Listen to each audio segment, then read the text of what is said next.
Hey, everybody. Hopefully, everybody out there can see and hear us. And welcome to the show.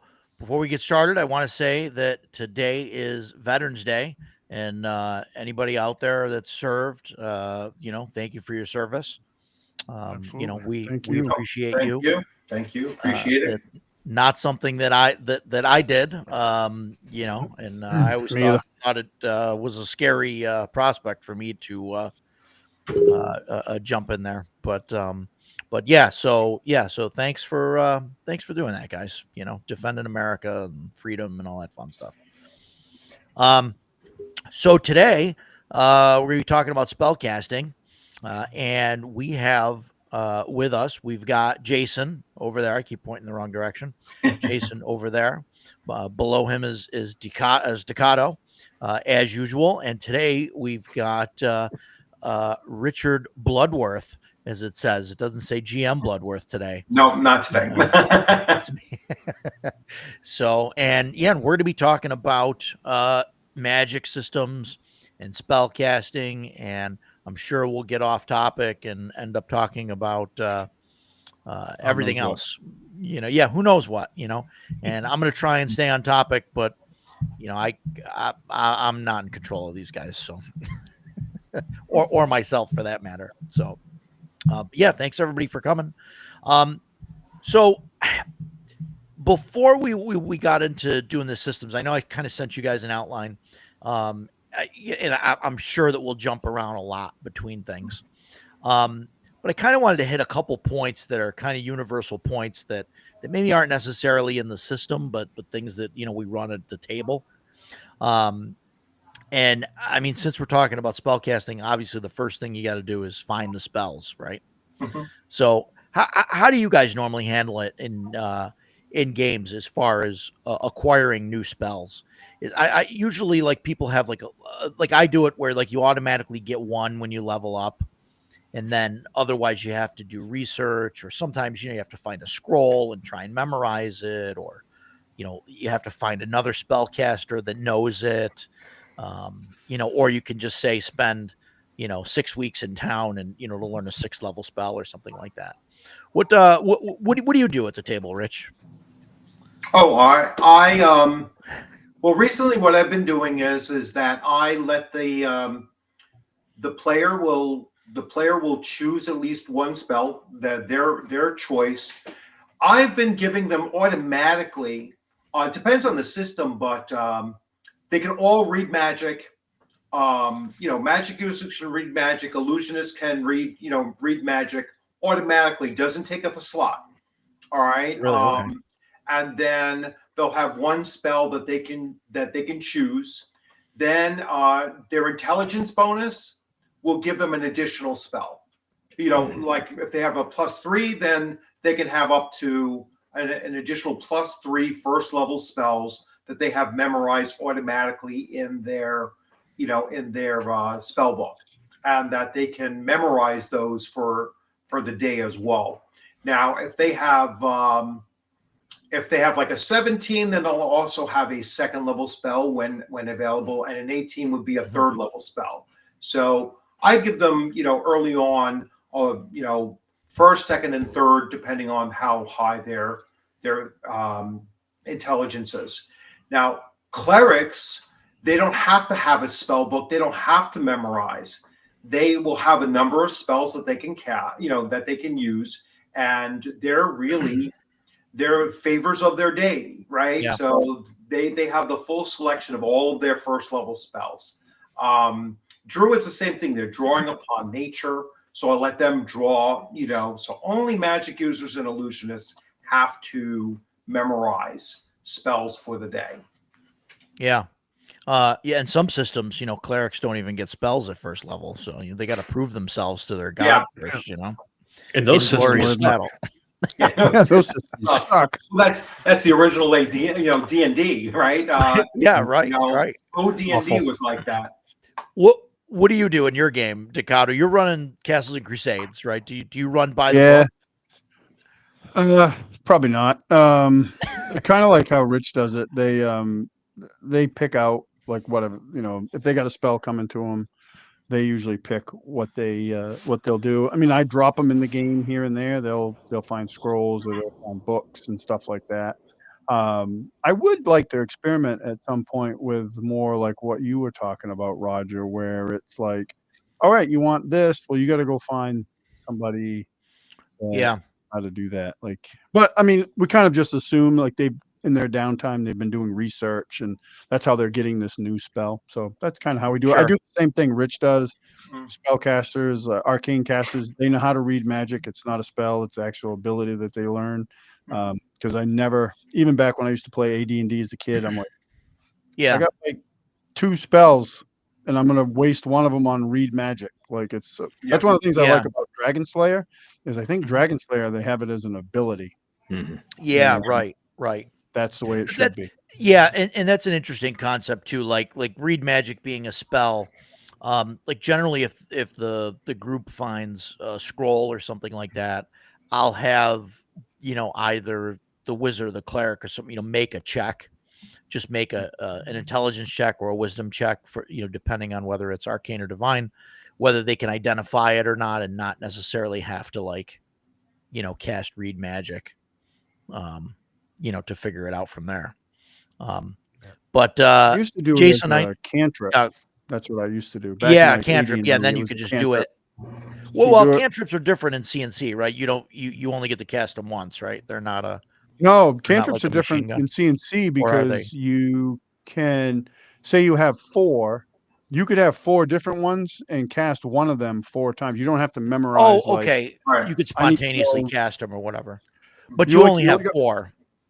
right, but you You don't have can't. to like memorize a set number like you would any of Right. their numbered spells, like first That level that makes spells if you sense. want. Right. You have to do it that way. But yeah, I just do it as an ability because I just always felt it should be an ability and not wasting a spell slot on it.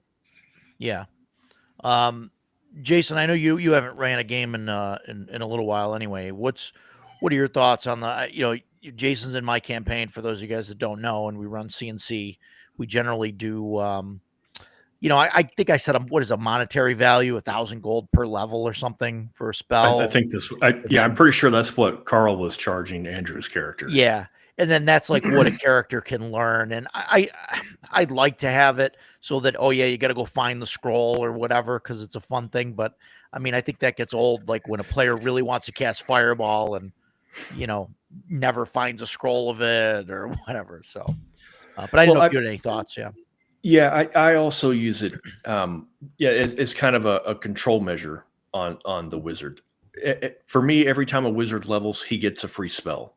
Mhm. For one spell one spell total from whatever level he can cast. Yeah. Other than that, if he wants to learn a new spell, he can go, pay a tutor or something like that.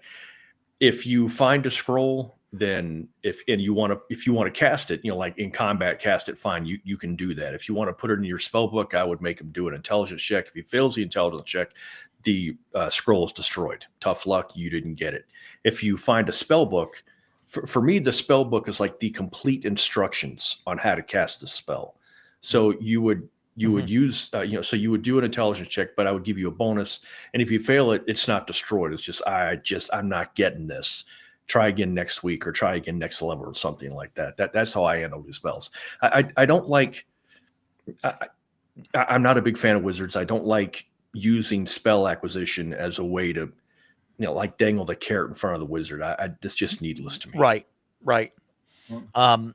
Yeah. So that's something like what's I should have tried that. A dino in the easy night.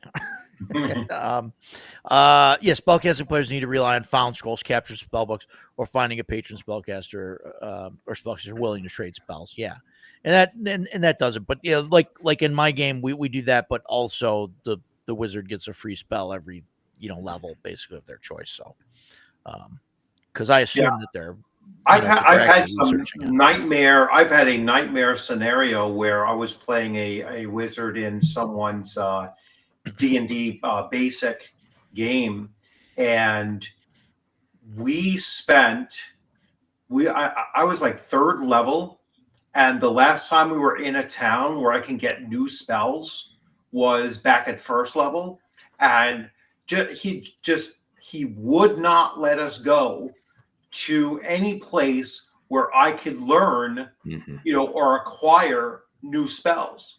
There were no scrolls dropping, no anything. So I was 3rd level, and I still did not have my first 2nd level spell, and I only had the 4 or so 1st level spells that I had in my traveling spell book. Because it was like my full spell book was sitting back in that city, and we were literally weeks away, from having traveled like a week and a half, 2 weeks away on foot, and just wouldn't let me get back. I was like, this is I was so tempted to just throw myself off a cliff and be like, and I think I'm gonna roll up a fighter, because now at least I have all of my abilities. Right. And that's something that I've heard players really complain about with like Vancian magic, and I'll wait if that's what we're going to go into next anyway. But yeah, that's the issue that I've come across, is that your magic user shouldn't be damn good with a sling. You know what I'm saying? It's like your magic user should be casting magic as often as and possible. some of that, like Rich, I understand, like the DM like hesitant to like just dole out spells, left and right. But I think if you're going to have a system where you have to learn you have to learn all the spells and everything and stuff, the GM has to make the spells available. And I know that I'm like terrible at doing that, because I use the random treasure tables. And so they end up getting like scrolls of, of blasts, or like, here's a scroll of protection versus lycanthropes. Oh, look, I've got 7 right here in this cloak. That's all we find. Because that's what they roll on the chart, right? So like I know, and that's why I put the monetary thing in, to be like, okay, look, you can learn the spell, and I kind of go with it from there, My issue with that, excuse me, it's similar to what Rich was just talking about. In your campaign, town does not really exist. It's like the Western setting on the back lot at MGM. Hey, this looks like a Western town, but if you peek behind the building, it's just this flat board. And I don't mean that as a knock on you. Sure. No, I get it. The wizard, who is the wizard going to study from? There's nobody in town. He's the only wizard on the continent. And it was the same with my priest. Oh, we're gonna charge you 500 gold per level to train. Who's training me? I'm the only cleric around.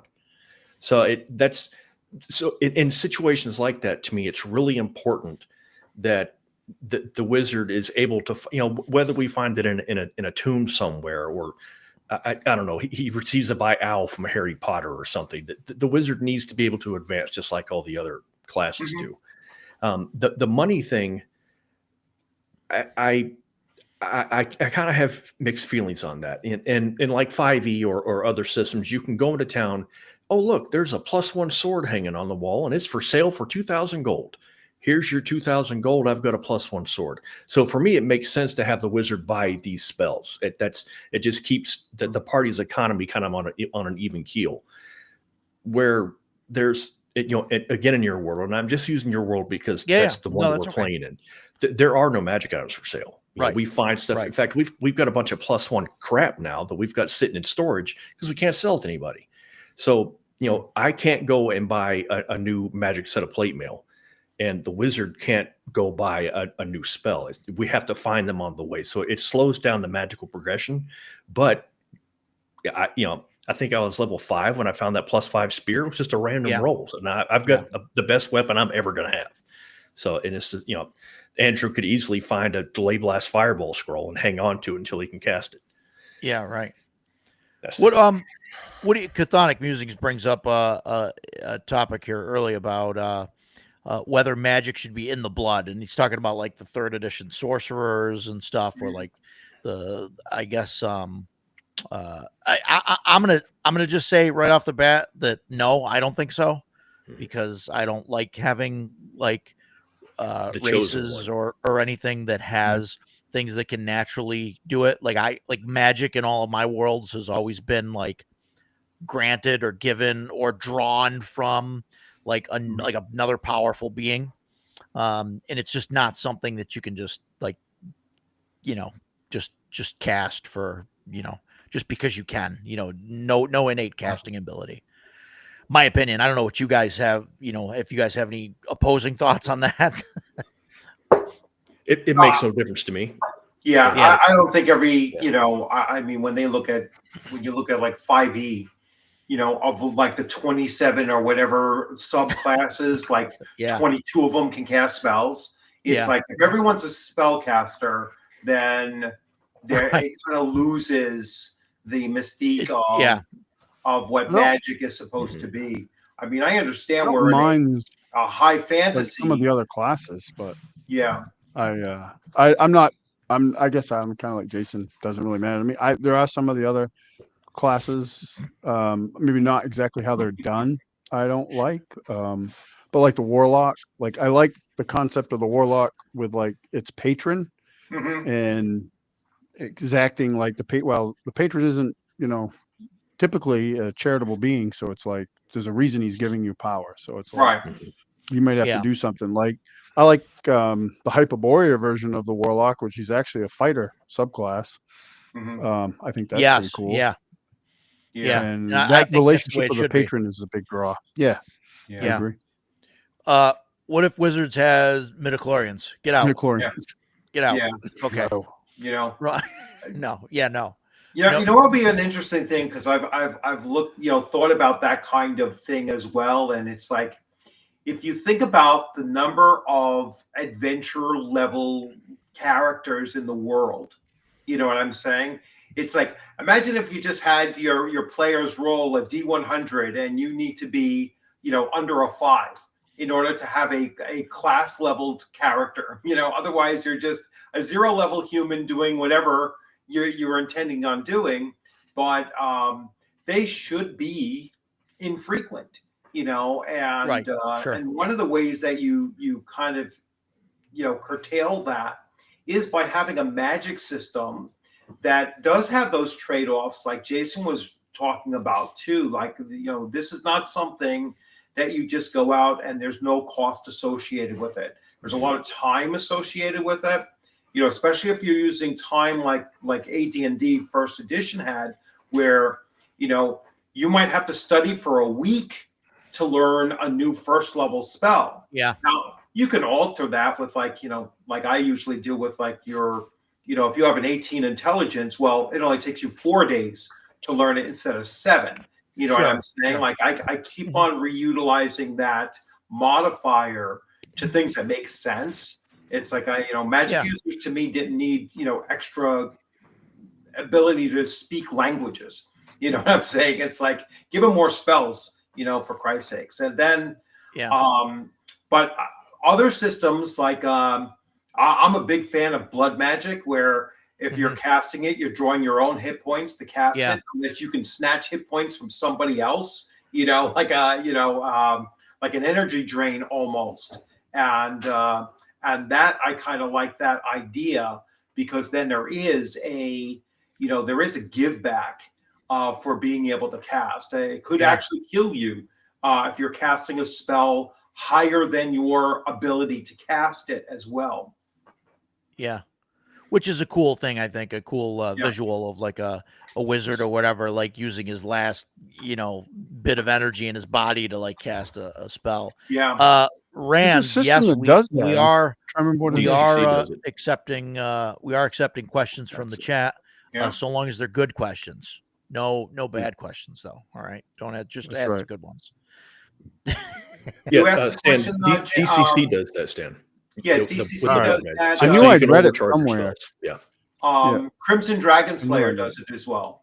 It has blood magic. You lose hit I like points that. for casting spells. Yeah, it's cool. Yeah, Shellback agrees with you.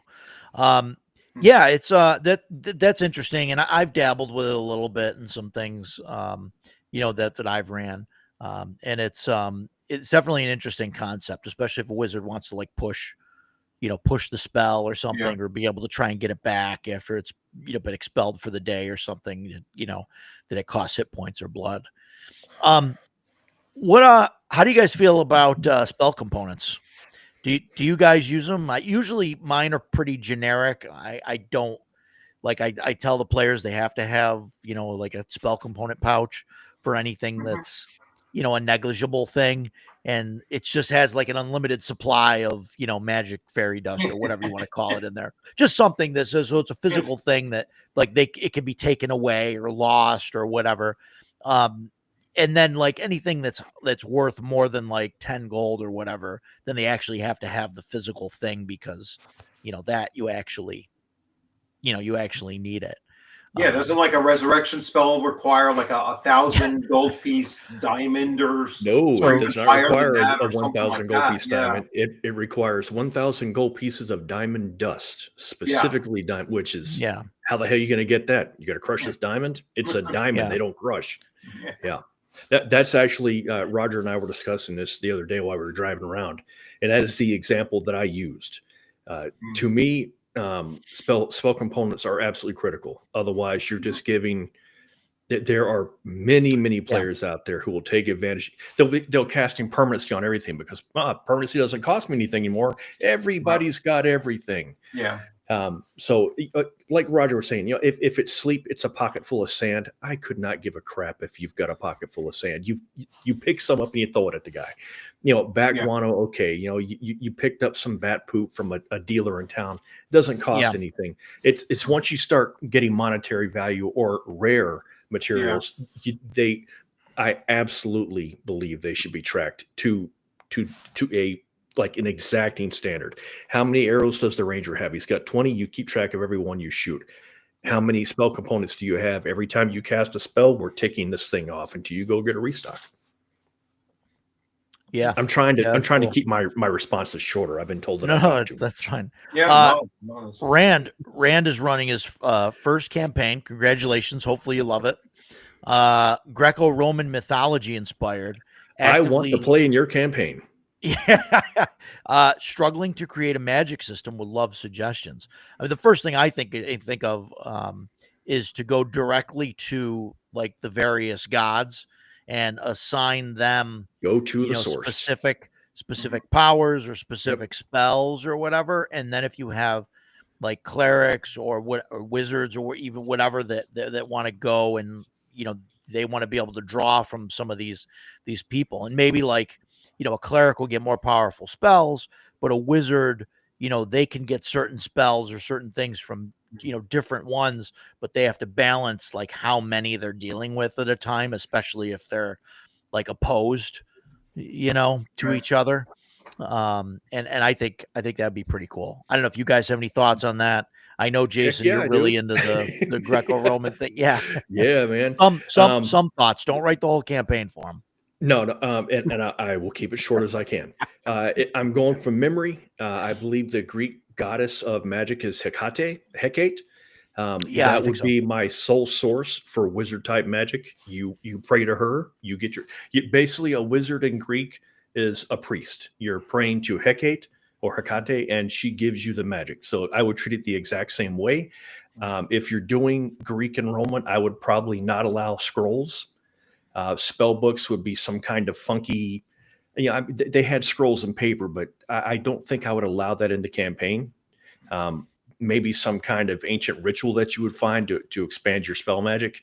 But priests, there's like a dozen gods that anybody can name from Greek and Roman times, but there's hundreds of gods in the Greek world. Everybody had a god. Right. So that's your priest. Be a priest. Pick a god. But boy, I'm sorry, man. You hit on a topic that I love. It is important to remember that the Greek gods were capricious, arrogant, mean-spirited. Even the good gods, if you slight them, you're going to pay. Gorgon, the Medusa that we all know. Gorgon was a woman. She didn't even do anything. Her mom compared Gorgon's beauty to Athena. I think it was Aphrodite. Hera. Yes, excuse me, that's right. And so she said, "Oh, really?"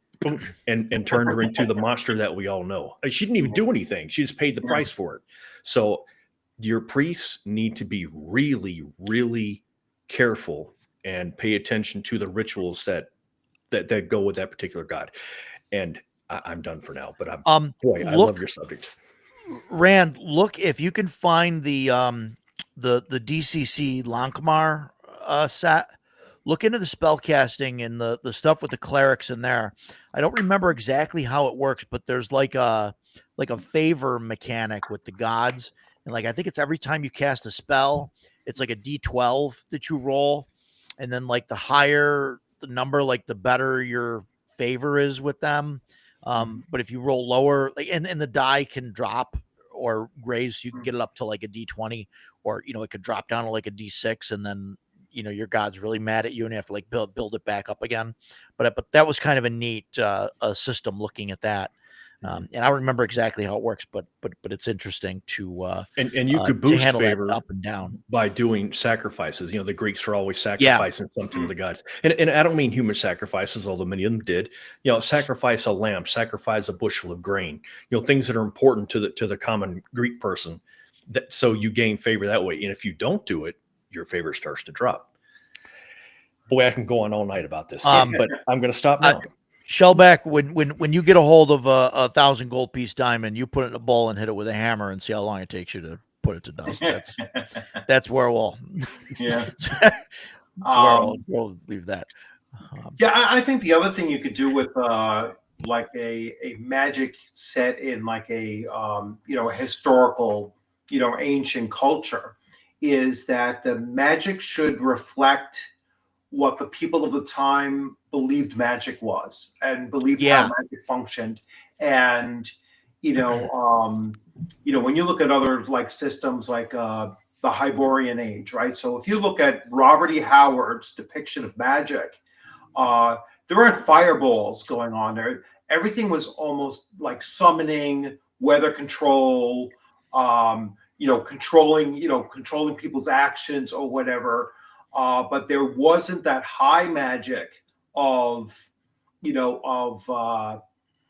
like I said, well, maybe you could cast lightning or, call lightning was something that was more of a druidic magic anyway, which they also have a lot of tie-in with as well.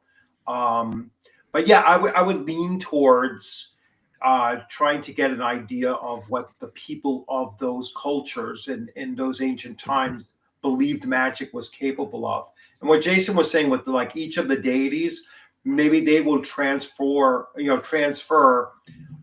what those deities are known for, and that would be a spell that priest would have, right? So if he was doing Mercury, like a deity of Mercury would be able to message, or something along those lines, move with haste or something along those lines, and really tie it into the domains of the deities more so than just being a generic spellcaster of whatever class you're talking about. Yeah, definitely. There's a number of source books that you can do a quick Google search and you'll get tons of them. Bullfinch's Mythology is the premier book on most mythologies, mostly Greek and Roman. Legends and Lore, all those old books. Read up on the just like a brief read on Greek history and the people, and you will answer your own question. I guarantee it. Yeah. So that's that's good. Let's see. Let us know how that turns out with running that Greek Greek or Roman thing. Yeah, thank you for the suggestions. Don't overcomplicate it. Yeah, definitely do not overcomplicate it, especially if it's your first game, like running it. Don't overcomplicate it. Keep it simple. I will overcomplicate you can do the same it for thing you every time. that these guys are talking about, which is great, like to bring it in and like how it all works. But like when you get down to the bare bones of it, like if you're looking for a system on how it works, I think Shadow Dark has one of the easier magic systems to kind of wrap your noggin around. Yeah, definitely. DCC is a little bit, out there, a little more complicated to run. It's similar. It's a little more detailed. Yeah. But no, let us know. Come back and let us know, and we'll go from there. Yeah, Hecate is great for doing magic and stuff. Yeah, no, that's fantastic. Awesome. What now on that? What do you guys? Now I know I'm going to get heat for my opinions on this, but arcane and divine spellcasters. I I mean, they're already know really what the you're gonna same, say. Oh, right? shut Yeah, up. I mean they're the same, right? I mean, the only No. thing that's different between a wizard and a cleric is the thematic thing, right? No, I it's mean, the source. Is The the source of actual their the magic magic. source, they use. right? But it's but that's not rules rated. Is it related? It's just like a thematic thing, like like really like a wizard, like on paper, a wizard and a cleric, they're the same thing. No, They they're have not. spell slots. Oh, They have spell slots. They have spells in those slots, well, they shouldn't. and they Yeah, I cast mean, them. bottom line, they shouldn't have the same kind of a system. So that's that's a flaw in the You have to give them. fantasy You and have magic. to. You have to Yeah. give a little bit because it would be. I would rather play if you want to talk about like the mechanics of it. I don't want a game system where I have to learn two different magic systems within the same system. So like the reason they do that basically wizards and clerics function the same is so I don't have to learn two different systems within the same game, which is just a pain in the butt.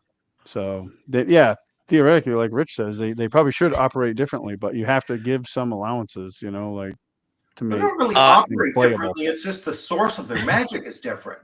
Yeah, but Yeah, that's just the and then thematic thing. That's not on paper. It's like, yeah, you're saying, okay, the wizards get their magic from books, and the clerics get theirs, because their god wills them to have the spell or whatever.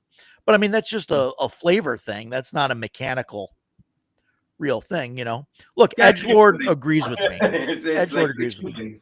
yeah, well, there's two people wrong on this stream. And That's right. yeah. and what about the poor sorcerers? They shouldn't exist because innate magic shouldn't exist.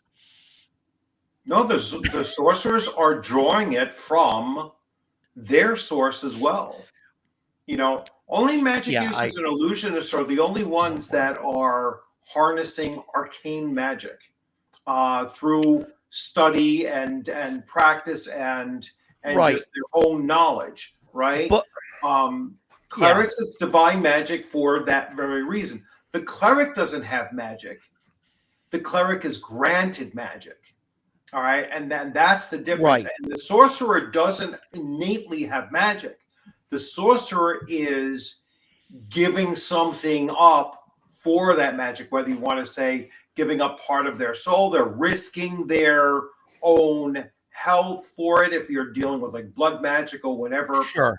they're forming a pact with a demon or something in order to get that. But there's an exchange going on there, and not a very good exchange for the sorcerer in most cases, especially when it goes awry.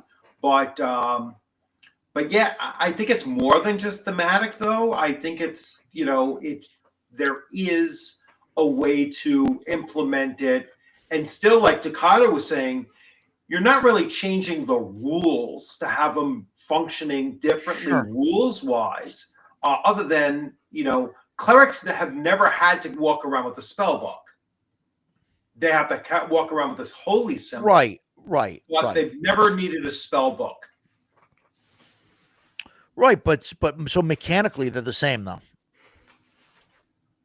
Well, technically they're the same because they have spell slots and they can only cast certain spells at certain levels and whatnot. Right. So mechanically, that's the same.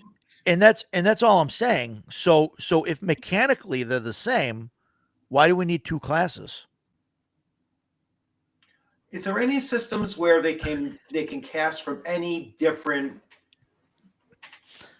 types of spells? I mean, it doesn't matter. You could just say, oh, you're drawing, magic from a demon, or you're drawing magic from a god, or you're drawing it, from this ancient text, or you're drawing it from a ley line, or you're drawing it from the trees. Like, you don't need to have all these different classes for that. You could just say, hey, you can cast magic, and you have to pick like, a type, like a like a section of magic, right? Like you could say, okay, you're going to cast demonic magic, or you're going to cast So clerical like magic. Dragon My Bane. God is the god of, you know, my God is a god of fire, so I get like a bunch of fire spells or whatever, right? Like, like that's it. Or it's like, oh, that's, you know, that's a patron that I worship, so he grants me, you know, fire magic or whatever. And that's just something that's written down on the character sheet of like, what's the source of my spells? So I mean, if we just do that, then we don't need a wizard class and a cleric class and like all these different I spellcasting disagree classes. We just completely. have, And we edgelords, just he have did not got him. I've been spellcaster. waiting my turn. Yeah. I disagree completely. There's at least 3 people that agree with me. Wow. 3 people. Go ahead. Tear me apart, Jason. Okay. I know No, they are similar. The classes are completely different. I do not believe it is just thematic. Even if it were, let's say it is thematically different. That's necessary for the game of Dungeons and Dragons. Otherwise, we're all walking around playing first level fighters. It's for me, it's that simple. Because if you say, well, the wizard and the cleric, there's no difference other than thematics. Okay, so there's no difference between a fighter and a cleric other than thematics. There's no difference between a thief and a fighter other than thematics. I disagree completely. The magic of a wizard, they cannot wear armor because of all the, and it's not just all they can't move their hand freely because wizards have to move also. The magical energy that allows their spells to manifest is interfered with with heavier armors. It's a completely different kind of magic. That's why clerics can wear armor, because the god is saying, I'm allowing this to happen. Somebody said they should have to roll a faith roll. I think that's a pretty good idea. I wouldn't have a problem with it. But if you're going to do that, then you should have some kind of thing for the wizard as well, because it's not easy being a priest if you play them correctly. The mage has to sit there and memorize his spells in the morning. It says in the books that the cleric is supposed to sit there and pray, that he is memorizing his spells through prayer. It'd be like a rabbi reading the Torah every morning. That's what he is doing. And if you play it correctly, that's what you're doing. So for me, it's not just thematic. Everything about the magic is different. It's a circular argument. We can go round and round about it. You and I have debated this to the hills. No, I That's know why that. I was waiting for my turn. Oh, I know. I don't really care what the source of the power is, whether it's a demon, whether it's a god, whether it's my intellect allowing me to unravel the mysteries of the universe. They are a different kind of magic. They require a different kind of focus. And for me, that they will always be different. So Yeah, there you go. For me, it's mechanically they still end up the same. I don't know. I mean, you know me. I don't think we need a thief class either, but but that's a different episode. And we've talked about that, and yeah. I won't segue. I'm really trying not to, but to that, we don't need a thief class. So the fighter's going to go pick the lock? The fighter doesn't have to pick the lock. That's not what he does. For me, it's a different thing. It's not that we get rid of the thief completely. We just get rid of the thief and all the thieving abilities. Just every character gets a like a thief skill. Because then we're all playing the same character. Yeah. No. Everybody just gets like one thief. Like I might make a fighter that's good at disarming traps. You might make a wizard that's good at climbing or things like that. To me, that leads to metagaming. What's your guy good at? Okay, what's your guy? Well, sure. Yeah, sure. I don't like that. I know. I just see every class in D&D. That's like GURPS. Really like you might as well play. Yes, well, it's GURPS. It's exactly. And I like GURPS, by the way. Roger does not. Yeah, I don't know. It's funny as a matter of fact. System then. Roger doesn't like the D&D, generic universal role playing system, but he seems to want everything to be very generic. No, but you're a walking contradiction, Roger. The thief skill thing is like everybody, like the group as a whole, is gonna like go raiding tombs and like all that stuff. So they all should have like some thief. No, that's why you bring specialists. Yeah, right, sure. I agree with Jason there. Without that, you basically have 5e classes where everybody can do everything, and nobody gets their moment to shine. Yeah, I mean, I definitely don't want everybody to do everything. That reminds me of how we broke Age of Conan in beta. All right, when my group of 5 players went into an epic dungeon with 5 barbarians, and we destroyed the boss in less than 2 minutes.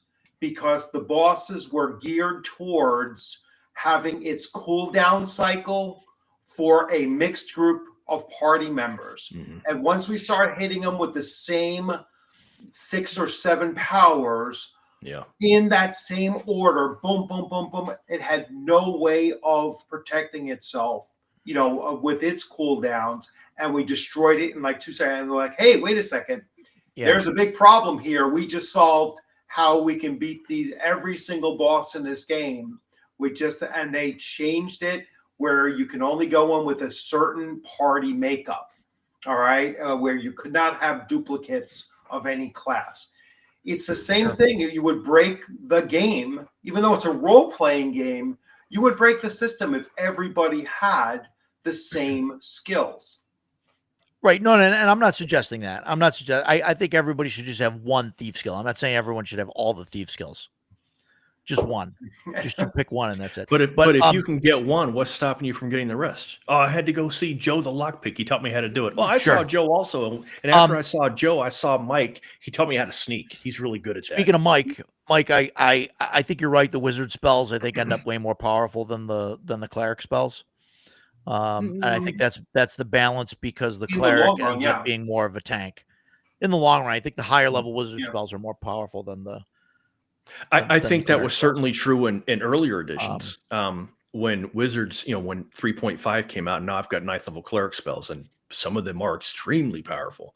I'm also, but being a guy that's playing, or I just retired, a guy that's playing a cleric, I was not a fan of seeing level 8 and 9 cleric spells. I liked it capped at 7. This is, the gods are not going to give you all of their ability. They're going to keep some for themselves. That's the nature. Whereas the wizard is going to continue sacrificing, toil and sweat to get every bit of power he can muster of it. So I like wizards having those higher level spells. Yeah. Flavor of the thief in the party, though. I mean, I can get that having a specialist. That's something you guys mentioned. Yeah, I mean, that may be some of my mindset, edgelord. Maybe. I think you don't know how that word is actually used. We're gonna have to get together and chat, edgelord. I think me and you we'll do the next one. Yeah, you keep using that word. I don't think it means what you think it means. So I think that stirred it up enough. Ducato, you were the only one that hasn't flat out told me I was completely wrong on this. Do you want to do that before we? Yeah, you're completely wrong. Oh, okay, thank you. Appreciate it. Look at Stan, keeping it short and sweet. Yeah, no, you're wrong. Next, we got a growing list of people that won't be invited back. Okay, so no, I love you guys mostly. So rolling, and I know the next I put accuracy, rolling to hit, saving throws, rolling to avoid, and all that stuff. I think that there should be a roll every time a spell is cast, whether it's the caster casting the spell or someone making a saving throw, or if it's like a ray or aimed thing that it's, a roll to hit or whatever. I don't like it. I can't think of any systems that are like this, but I can't think of a system that has like several where you got to roll to hit and then there's a saving throw or multiple rolls. But I like the idea of rolling for spells, whether it's one way or another, a defense roll or an attack roll or a casting roll. Right. I mean, and that makes sense, right? Yep. I don't mind that. Yeah. I'm a big fan of Shadow Dark's, roll to cast. And, you can fumble a spell and, or you can critical hit with a spell, and basically critically hitting with a spell is just you double one of its numerical attributes. And I have used that. I've used that in the past as well. And the fumbling, you lose the spell for. I mean, I've seen a number of different things. Like you could lose the spell for a week. You know what I'm saying? Yeah. Or you can have it hit party members or yourself. You take damage from yourself. So, so I like the fact that you do have, and Shadow Dark has spell fumbles for magic users. it doesn't have one for clerics, but they lose the spell used for, until they can do an atonement, which could take up Costs to a money. week. It costs money, and they have to, and it takes time to get it Yep. back again. So it could be you fumble on a healing spell, right? You just really hindered your cleric, in that circumstance, because it might be a while before they get that spell back. Yeah. Yes, So, I don't like the atonement system. mhm. For if a paladin goes and does something chaotic or evil, he has to atone. It's like going to confession if you're a Catholic.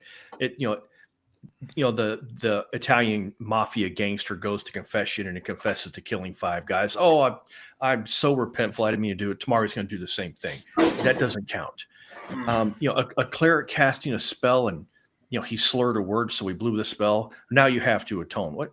That just feels really heavy-handed to me. Yeah. I don't like it. If the cleric blasphemes against his god, absolutely, you lose your spells until you go atone. You got to do what you got to do. To me, that's the role-playing aspect of that. But I roll a 1 5 times in one night, so my career as a priest is done. A good thing I've got plate mail. I'm just a fighter now. Yeah, your god is smiting you. Right. I don't like that. Yeah. The roll to cast. We played a lot of DCC, and DCC is fun for one shots and stuff. I think for a campaign, for a longer campaign anyway, the spell casting, rolling to cast, it starts to get out of control with the high numbers and stuff. My only issue really with the roll to cast, and it's like this in DCC and Shadowdark, that if you fail the roll, you still lose the spell for the day. It's still expend. And I'm not a big fan of that because the wizard might have 4 spells, and then even if you're not rolling a 1, right? So something backfires. If you roll, a 9 or whatever, now the spell doesn't go off, and you still lost the spell. And so it's almost like you wouldn't expect a fighter to like pull out his sword. He pulls out his long sword and he's going to make a roll on it, and there's and he rolls a 9, and then his longsword, disappears until the next day or something. You know what I mean? I don't know if I'm making sense. No, that makes sense to me. I have kind of mixed feelings on the spell slot being used, regardless of whether successful or not, or successfully cast or not. To me, that's the fickle nature of magic. So if you blew the spell, I'm sorry. It just you stumbled and your fireball didn't go off. Sorry, that's just the way it goes. But like you said, the fighter, if he rolls a 1 next round or the round after, if he has to recover, he gets to go again. Whereas the wizard fires off his 1 magic missile for the day and it failed, and now the wizard's going, boy, I'm glad I came on this adventure. Yeah. So it's to me, really, at the end of the day, it kind of like the Appendix N that people keep bringing up. If I'm playing Appendix N and that's what the DM says we're going to play, okay, cool. That's the rules and I'm fine with it. If the DM says if you fumble your roll, you lose your spell, that's the breaks, man. Sometimes that's what happens. I'm okay with it either way. Yeah. Yeah. What do you, Ducato, any thoughts? Yeah, I mean, I know, like in the case of Shadowdark, the one rule we added was you have to have successfully at least cast it once successfully before you actually lose it. I think that's You've a really mentioned good that. rule for that. Yeah, I don't remember if you've mentioned that on stream or if you've just mentioned that in chats, but yeah. That way you don't wind up, because we had not this year, but the year before, I played DCC at ShireCon, and the guy, can't remember his name. He was playing a caster, and I don't think he got a single spell off the entire session. Like they just, by the end of it, he had forsworn his god. And on the other side of that, on the other side of that is what Edgelord is saying here. Cast his spell, his wife put a whole town to sleep. Yeah, but that's because she used spell burn. She didn't just get a natural 20 and she poofed the entire town. She used spell burn. So I don't think that comparison really works in Ducato's instance. Because I've been the guy that has rolled. In fact, since we're talking about DCC, Yeah, we were talking about this before the stream started. I have terrible luck, and with DCC, if you crit fumble your spell, not only do you suffer some ridiculous penalty, now your crit is on a 2 or a 1. If you do it again, now it's on a 3 or a 1 or a 4 or 1. By the end of the night, and I have had this happen to me, I now fumble on a 7 or less. So I have a 35% chance cleric, of failing, and not just failing, fumbling. And, Yeah. and I'm just like, okay, this is it. It's not like if I crit success, my next crit's a 19, then an 18, 17, because it's the same way. One's a fail, I'm fine with that. If one's a fumble, okay, I don't really like it, but I'm fine with that too. If 20's a crit, wonderful, that's fine. But the heavy-handed crit thing, just like we talked about last week with combat, it becomes slapstick and annoying, and I stop having fun very quickly. And that's they added that because a cleric in DCC doesn't lose their spells. Even if the spell fails, they can continue to try and cast the spell. So that creeping critical failure number is to balance that. I mean, I get it. I get what you're saying. But instead of adding this ridiculous, in my eyes, this ridiculous sub rule, why not just make me lose my spell like you would a wizard? Right. Rats. Treat them the same. Yeah. Right. Yeah. Treat it the same way. But if you start talking about making the cleric and the wizard cast spells the same, you get in trouble. So. Well, you've already countered your own argument by saying the DCC added this rule to make it different. No, they did. Yeah. No, I'm just saying that's. So is that mechanically different or thematically different? Well, that's mechanically different. I'm sorry, didn't you just say that it was just thematically different? Wasn't that the only thing that mattered? No, I'm saying if you made it the same. If you made it the same, there would just be a thematic difference. That's all. I'm all about them being mechanically the same. I'm all about it. I'm all about it. It's one of those things we will never agree on. No, I know, and that's fine. I know, and that's great. Yep. Otherwise, we're just sitting here nodding the whole night. Yes. Yeah. Yes. Right. Yeah. Sure. Right. What about spell disruption? You guys use like if a wizard gets hit in combat, should they lose the spell for the round?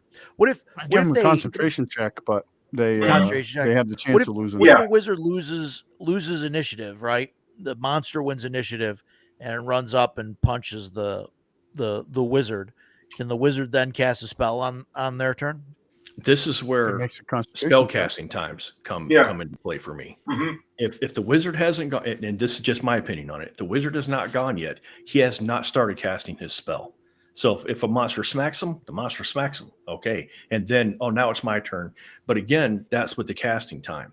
So if I roll a 4 on my initiative die and the casting time of the spell is a 3, if I get hit anywhere from 4 to 7, then I have to roll a constitution check or concentration, whatever you want to call it. But if I get hit on a 3 and I start casting on a 4, it does not interfere in any way. But look at all that complicated crap I just threw in there. And that's why AD&D had segments. Yes, CNC doesn't really do that. They just say CNC just says, "Oh, it takes your combat action for the turn." Right. Yes. Yeah. So, but there's also the reason why they tell you that if you're going to cast a spell, you declare what spell you're casting before the initiative roll. So I make our guys. Then you lose so that kind of sets that up for, well, if you won the initiative, if the magic user was high up on the initiative scale, higher than their opponents, let's say, then they're going to be able to cast off that spell without it getting interrupted. But they have to declare that ahead of time. So I'm a big fan of that, of them having to declare, hey, I'm going to be casting this, particular spell. Maybe not getting into the weeds with, whether or not it was in this segment as opposed to that, but initiative order, absolutely. Yeah, I make my guys, they have to tell me when we roll, because we do initiative every round. We roll, and the casters, they have to tell me I'm casting a spell. I'm like, okay, and then we roll initiative, and if they get hit, I give them an opportunity. It's not an automatic where they're going to lose it. They get a chance to make a concentration check, but there's a chance that they can. And we've had that happen. Does it? I'm sure to some degree it sucks, but it also adds a level of tension to the game, which I think is because they're like, oh, because we've had battles where it has literally come down to the initiative roll. Like if we lose initiative, we're done. Like Yeah. this thing is going to Yeah. finish us. Yeah. When they win initiative, and you get that sense of elation, and and it's like, oh, thank God, because that Yep. was going to be Yeah. bad. So, and I've had it go the other way where they did lose initiative and bad things have happened, and that's how you make good. That's how good game Yeah. sessions and stories are made. So I use it. It doesn't happen a lot. My guys that play casters are pretty smart. Like, they, especially the wizard, he does whatever he can to stay out of melee. I mean, it happens. He got dropped in Saturday session. He got dropped to -4. So What's your concentration look like? What's a concentration check? Is it like a constitution with the difficulty being the level of the spell or something, or what's? That's a good question because it comes up. It does come up very infrequently in our games. I don't know if it might actually be an intelligence check. I think in Okay. C&C it's an It should be intelligence if you're a intelligence. wizard. Yeah. Sure. Intelligence for Concentration a is an wizard. intelligence thing, not Yeah. necessarily a physical thing, unless you want to say, Sure. if It's you're one of the interrupting a spell that has a semantic opponent, component, more so than anything else, then you can say, well, you dropped the spell components, or you knocked the holy symbol out of the cleric's hands, yeah. kind of thing, and that's what interrupted the spell. Yeah. So I think too, like one of the issues that I'm finding with this is kind of a little bit off topic, but one of the issues I'm finding with C&C is how saves work. And if it was a Constitution check, the wizard would never make it. Mhm. Very rarely would he make it, because you're either those saves are I Prime think or a little not. bit wonky at higher level. Yeah, either a prime or not, and Well, if it's yeah, prime, prime great. is a little bit easier. Yeah, Yeah, it's Yeah. a lot easier to make a prime save than a non-prime Yeah. save. So they would and probably humans never might make take a human character gets 3 primes, and you might get Yeah. a magic user who says, "Hey, you know what? I'm physically weaker, so I better have Constitution as a prime so that I can handle, make a poison check or something along those lines." it. Mm-hmm. Yeah. Yeah. Definitely. Yep. So What's your favorite spellcasting system, Rich? Will you like Shadow Dark? Is that your? I like Shadow. your That's go-to probably now? my favorite. I think that gives a nice balance between the magic user, not burning through their spells too quickly, but still have some downside to those fumbles or whatnot. So I think that's probably my favorite system. So just to kind of recap, right? Shadow Dark, you get spell slots Right. that you You put roll the spells in, cast. and then it's roll to cast, and it's an intelligence check, right? You Correct. do not add your level, right? It's just you add your intelligence bonus. No, yeah, and you can get bonuses to that too. Yeah, you can get bonuses to it. If you do Talent. add the level, like I've done it both ways. Like I've added the level to the roll, but then I subtract based on the level of the spell they're casting. Right. So You know, yeah, so it- there's she has it set up as there's 3 tiers, or is it per Yeah. level? There's 3 Right, tiers. Right. So it's No. in tier 1 is an 11, and then a 12, and then a 13 Correct. for tier Yeah. 3, right? That's the Yeah. and then It's basically you the take- the tier is the modifier to the Yeah. DC to cast. So Right. if it's a 5, tier 5, you're going to need a 15 or better to successfully cast.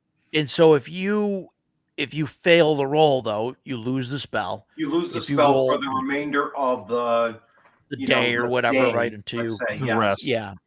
Yeah. Till you take a long rest or whatever, right? Yeah. And then the if you roll a 1, there's a critical failure. You roll on the chart based on the Correct. tier of the spell, and it could backfire or Mhm. deal damage, or a different Right. spell gets cast or whatever.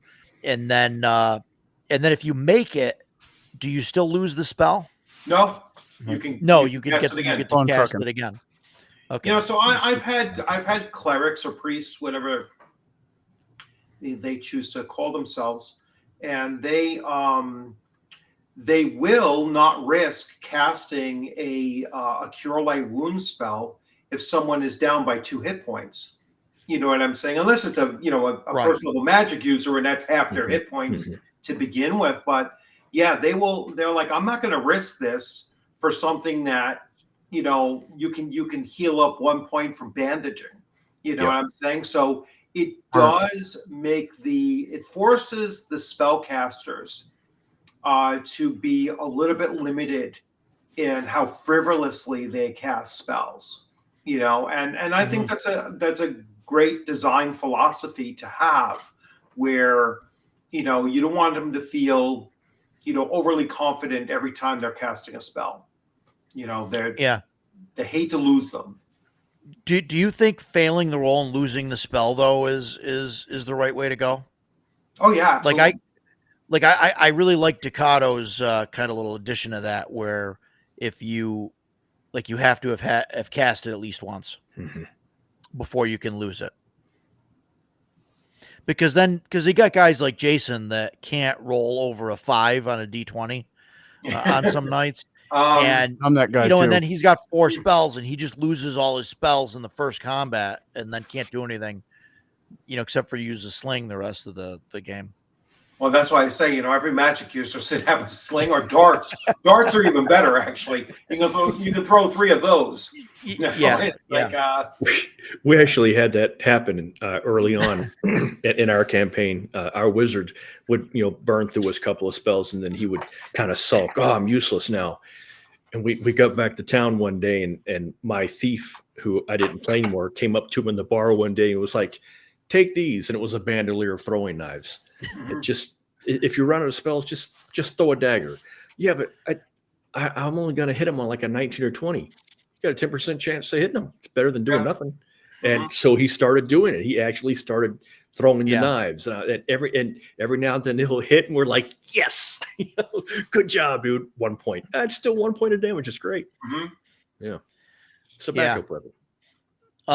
The important part about playing a spellcaster, and you just talked about that in a different way. It's resource management. You have a finite amount of power that you can use at a finite number of times, and so you really need to think about what you're doing. It used to, when I was younger, it used to really frustrate me watching wizards walk around that refuse to cast their spells until finally you're like, okay, now I'm going to cast my fireball or whatever. But they were doing it the right way. They were like, no, you guys can handle this, these 3 orcs. There's no need for me to cast my magic missile. 2 ogres coming down the hill. Now it's time for me to use my magic missiles. So you really have to pay attention if you're going to play a wizard effectively. Mercurius gifted a membership. I think that's on your channel, Rich. Yes, I'm just sending them a thank you. Because I don't have members, so. I was a little confused by that. We have members? Yeah. No, thank you very much, my ear trumpet. And Flint Fireforge got it. Well, we just have to get you and Ducato and Jason. If Jason has a YouTube channel himself, we have to get you guys all up there to. Jason just wants to. Jason just wants to come on my channel and tell me I'm wrong.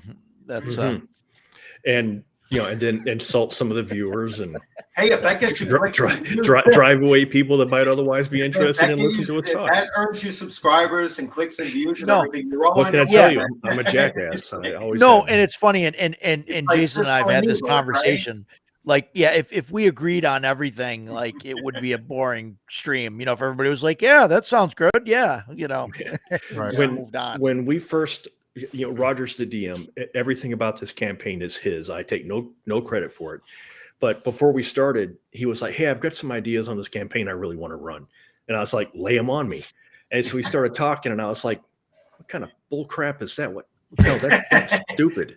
You regretted saying like, I was like, no, I don't want to do that. I don't like that idea at all. And he's like, no, we can do this. And I'm like, but eventually I was like, Roger, it's your campaign, brother. If you want to do it, I'm going to play. But I'm just not going to agree with some of the things you do. And we've been playing for almost 18 months now. Man, we've usually because I drive an hour home. Yeah, on my way home, my phone rang. It's Roger. All right, so let's talk about this. I'm like, you got it. I got an hour to talk. Let's go. Yeah. And so it's always back and forth, but it keeps it interesting, man. I have such a good time on this show telling you you're wrong and hearing how wrong I am. Yeah. Yeah. No, No, it's it's what I awesome. like to do. You know what? It's good to be able to bounce ideas back and forth, between, your experienced go-to players and the, and the game master. And no, I almost categorized. Dakota remember this too. I almost categorized. This is my gold player. This is my platinum player. I don't remember that when I'm talking about there. Yeah. But who was the copper? Yeah, you don't want to be the copper or the bronze player. Yeah, don't be the copper player. That's a throwaway, right? Yeah, we Oh threw my our God. copper player in the fountain and got rid of him. Yeah. Yeah. But yeah, no, it's great to be able to bounce ideas off of, and I have that same back and forth with my players who have been with me now, some of them like 4 or 5 years, and it's like, oh, I'm glad I'm not a magic user in this game. I was like, well, fine, you know what I'm saying? But it's Play a fighter. What can I tell you? Hear what you're saying, so then I can take a look at it. But when we when we have something that doesn't seem to be working the way that I, as the game master, want to see it, play out that way, then I'll listen to you. I'll hear your arguments and everything. But sometimes if it's broken, it's broken. I'm going to change it. And Well, yeah, I think it's important. Like you obviously you want a group that meshes together and plays together, but I'm not looking for an echo chamber. Like Right. Yep. I want to Sure. hear, because somebody they could very well have a better idea on how to do something. I'd be like, oh shit, yeah, we should do it that way. Like that works, or yeah, it's just. And I got guys in my group I've played with for, well, one in particular since I started, so it was like preteen, and then one of Nice. my buddy Dave, 20 plus years. So I mean, God, everybody else is. Man, I just coming up can't there. even imagine that. I joined the Army right out of high school. I'm from South Florida. I live in Central New York now. I don't know. Uh-oh. he just froze. Well, What? yeah. Let's see. He's back. Let's see. Okay. You back? Sorry. Yeah, there's a storm going on outside. Oh. My internet Yeah. sucks. So. Anyway, my whole point to that Yeah. was I don't know anybody that I grew up with. My friends are like 2 or 3 years I've known them. Roger's the longest one I've known that I actually talk to on a regular basis, and that's been 7 years. Yeah. Carrying on. It's interesting. In my D&D experience, I have like distinctly 3 groups, like 3 groups of people that I've played with. Mhm. And it was like the group that I played with when I first started playing, in the, very late 80s, early 90s. And then, there was the group that I played with after that we played a bunch of, bunch of games with superheroes games. And then, went into 3.5 or 3.0 and then 3.5 and all that stuff. And then my modern kind of group that I have now. And there hasn't been a whole, I mean, obviously those groups have like changeover, between them, but yeah, that's the thing. No. 3 of us are New Yorkers. Ducato is not a New Yorker. I do not consider myself a New Yorker. I live in the state. I am not a New Yorker. Yes. 3 of us live in New York State. One of us does not. Ducato's a Maina. And Did I say that right? And none of us, and I don't think any of us Probably not. really want to be here, but I actually love my area of New York, but the rest of the state sucks. well, yeah. That's funny because I love the area that I live in, New York, and for me, the rest of the state sucks. Yeah, I live out in the farms and forests. There's dairy farms. Yeah, but all our around. areas are very, very similar to each other. You're just a little bit Yeah. more north and probably Yeah. west of Yeah. me, but anywhere in the the Hudson Valley, and you guys are Oh. just north of the Hudson Valley. But Yeah. Boy, Hudson Valley is a beautiful part of the Yeah. state. yeah, Mhm. We're I think most of the problems in New York are on The island. Long Island. Yeah. yeah, the island, yes, or the two islands actually, because Yeah. you know Manhattan and Long Island. Yeah. Yeah. Well, yeah. If they can consider everything off of Long Island as being Upstate. upstate, then Yeah. I can call that one island. All right. Yeah. Right. I Don't don't get know. me Westchester started. kind of I'm sucks. passionate. too. Westchester kind of sucks. Oh, Edgelord, Western New York. Where? You're How Yeah. far? Buffalo, Rochester, where are you at? How far west? Yeah. Finger Lakes area. I was just down there this past weekend. We went down. Me, Jason, and Mike from Thunderstruck Workshop. Amazing 3D printer, by the way. Yep. Buy And some good Ace guy. Terrain and stuff. Yeah. And he's a great guy. Yeah, we went down to the Finger Lakes area gaming expo and check that out. Yeah. We're happy to have another convention in New York State. And moving on, they had a convention. It was decently sized. They got about 800 people. They have a lot of other events other than just D&D. They do a lot of board gaming stuff, a lot of Magic stuff, and a lot of Warhammer stuff, and I think that spreads some of the crowd thin. But yeah, I mean, hey, if you're down there, check it out. You know, yeah. Trains a lot like me. Main plates here all summer. Okay. So yeah. Where were we? So Rich, you love the Shadow Dark spellcasting system. I think we Yes, covered I like that. that. That's probably my, as of now, that's probably my Yeah. I think easiest to learn and favorite to use. All right. So curiously, what because Shadow Dark's only been around for what 3 years, 4 years, 2 years now. 2 years, really. I What- think we released in 2023. What was your favorite system before that? As I kind of liked I like the magic system in Conan 2D20 because it was just so attuned to the setting. You know, it made a lot of sense in that setting. But I mean, I've never been that opposed to the magic system of Dungeons and Dragons until I saw something that was, you know, dramatically different than Vancian. Like I've had DCC for a while, and I like the idea of wild magic and that kind of thing. But I think it's a little bit too unpredictable. It's a little too wild. Yeah, it's a little bit too wild.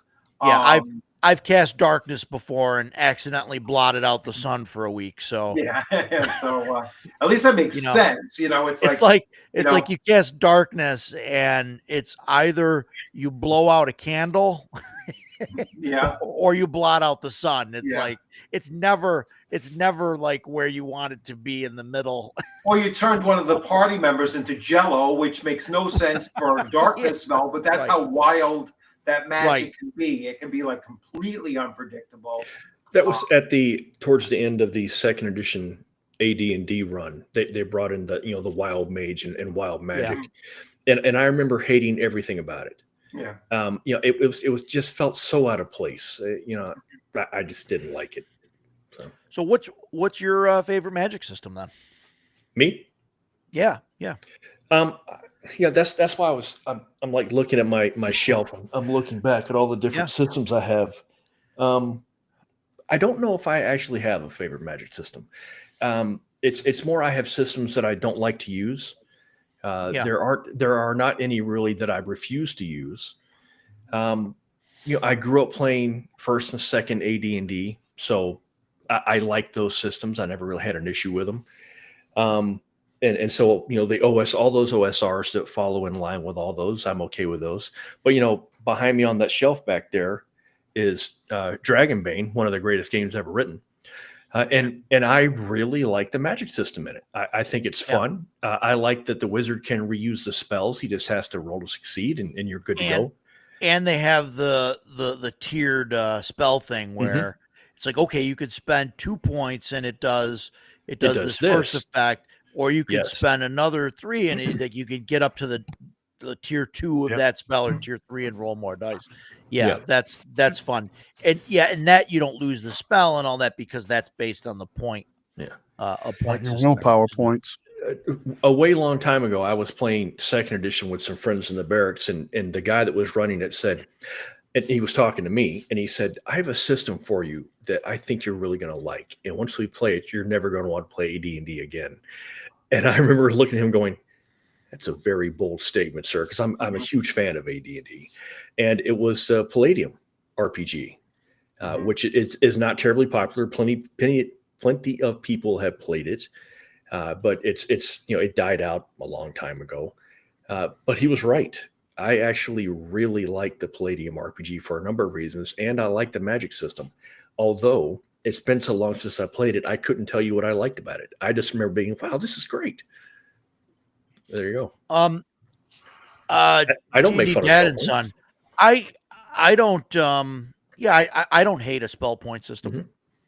If it's if it makes sense. And that's even the alternate thing for Castles and Crusades, right? Yeah, It's the they use an MEP MEP. system. Yeah. Yeah. And that's just a spell point system, right? Mhm. And I remember reading through it, and Edgelord, he's this Edgelord guy seems like a cool dude. He's like or either that or he's just agreeing with a bunch of us just because. But yeah, Palladium for spell points. Shellback just mentioned 5th edition Shadowrun. Yeah. I liked Shadowrun's magic. It worked just like firing a pistol. You roll your d6s to get successes. My issue with the early editions of Shadowrun, because I didn't play 5th. Excuse me, I stopped right before 5th. I played the 4th edition / anniversary edition. I started with 1st and 2nd. My issue with the early editions of Shadowrun magic is that it was not very well defined. So things could run away very quickly.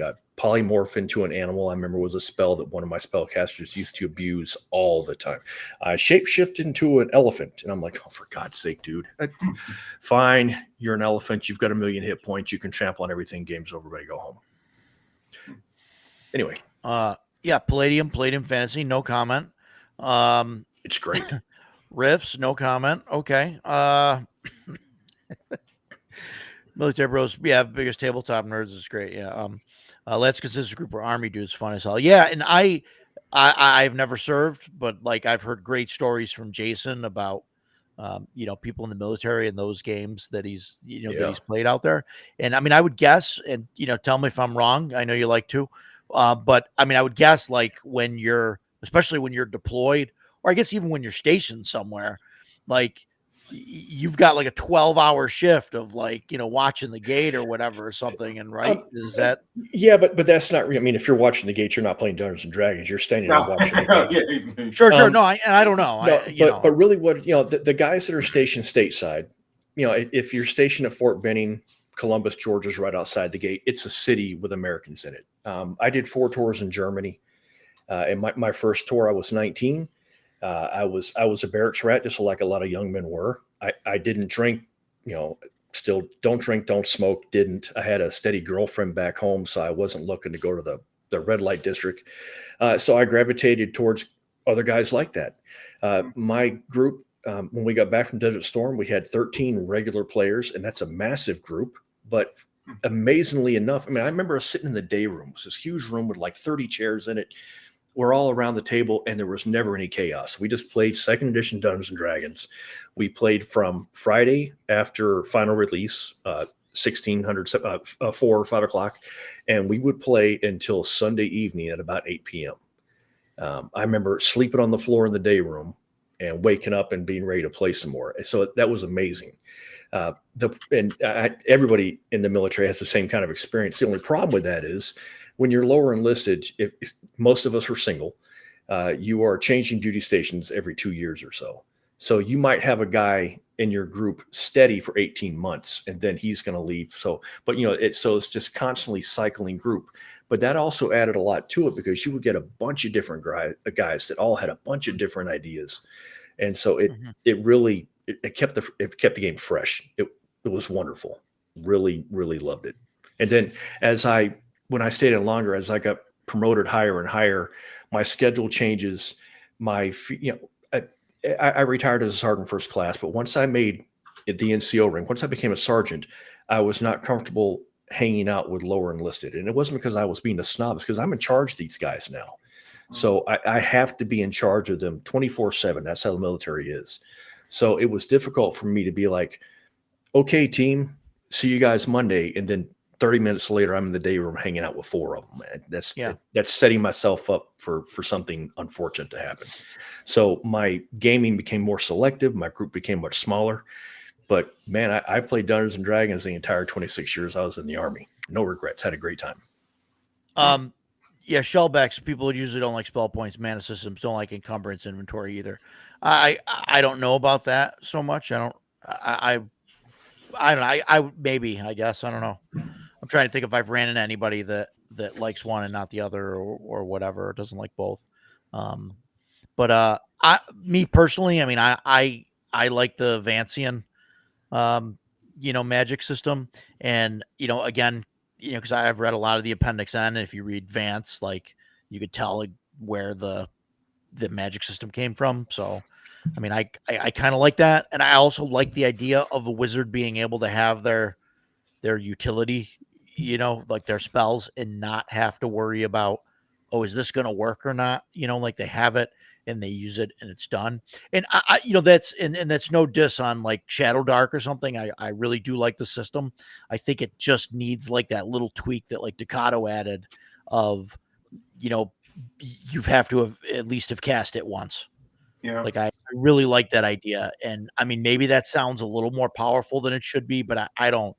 No, because I don't think it would be. I mean, if I can see the point of, like, you go to cast your spell and you fail it the first time, now you can't cast it for the rest of the, thing. So I could see that, like, oh, you have to at least be able to cast each one of your spells at least once, before you lose it. Now, what if you fail twice?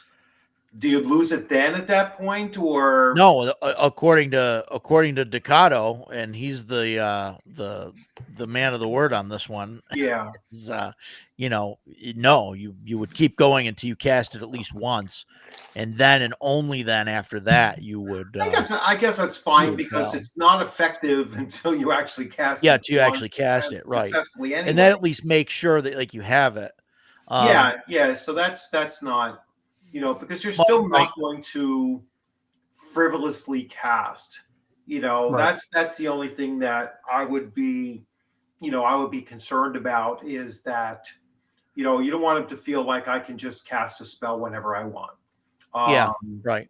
I had a real nightmare situation with a player of a magic user who was just casting invisibility on himself, and then felt like, I'm not going to participate in any combat or anything. I'm just going to chill out here invisible until, almost everything is almost done. And then I'll drop a web on top of everybody, and then, and Right. now I'll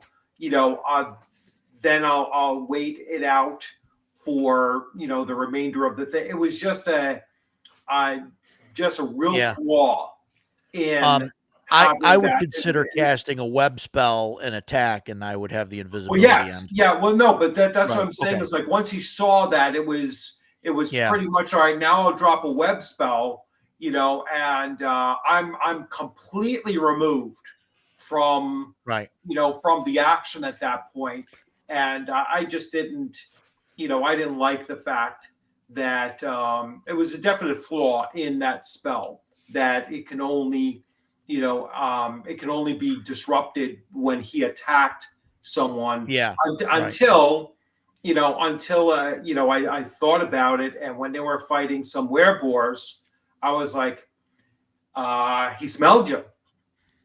How's he smell me? I was like, a boar can smell a freaking truffle 25 feet under the ground. Right. It's going to be able to smell you standing 5 feet away from it. You know what I'm saying? Right. It's like, and it became a big dispute. to the point that I was like, guy's gone, and Yeah. then I dramatically That guy was changed. That guy was a dink, though. That guy was Oh a yeah, dink. no, he was. He was a pain in the ass, I don't even play in that game, but I followed his comments, and he was a yeah, dink. yeah, You were way more tolerant than I would have been. Holy yeah. crap. No, I was just trying to, because he was playing in so many of my different games during the week too, and I was just like, Sure, you know preserve what? him, special kid. I'm just done with it. So magic systems can be very challenging for a game master, no matter what system you're using, because players I found are they really do not like losing their ability to cast a spell, because to them, and possibly rightly so, to them, that's their whole purpose. A fighter doesn't lose their ability to do their primary ability. And that's why I like a system like Shadow Dark, where as long as you're successfully casting, you don't lose them. Yeah. Mike, I just want to address Mike really quick down here. Mike, first, I'd like to note that I plugged your store earlier. I don't know if you heard that or not. And then you're going to go and you're going to do this. You're going to throw that vile comment up. My God. But the 5e magic system, I don't think is really bad. The magic system on its own. I mean, the 5e, Decato's got something to say on that. It looks like. Point. I think for the most part, it's a Vancian system.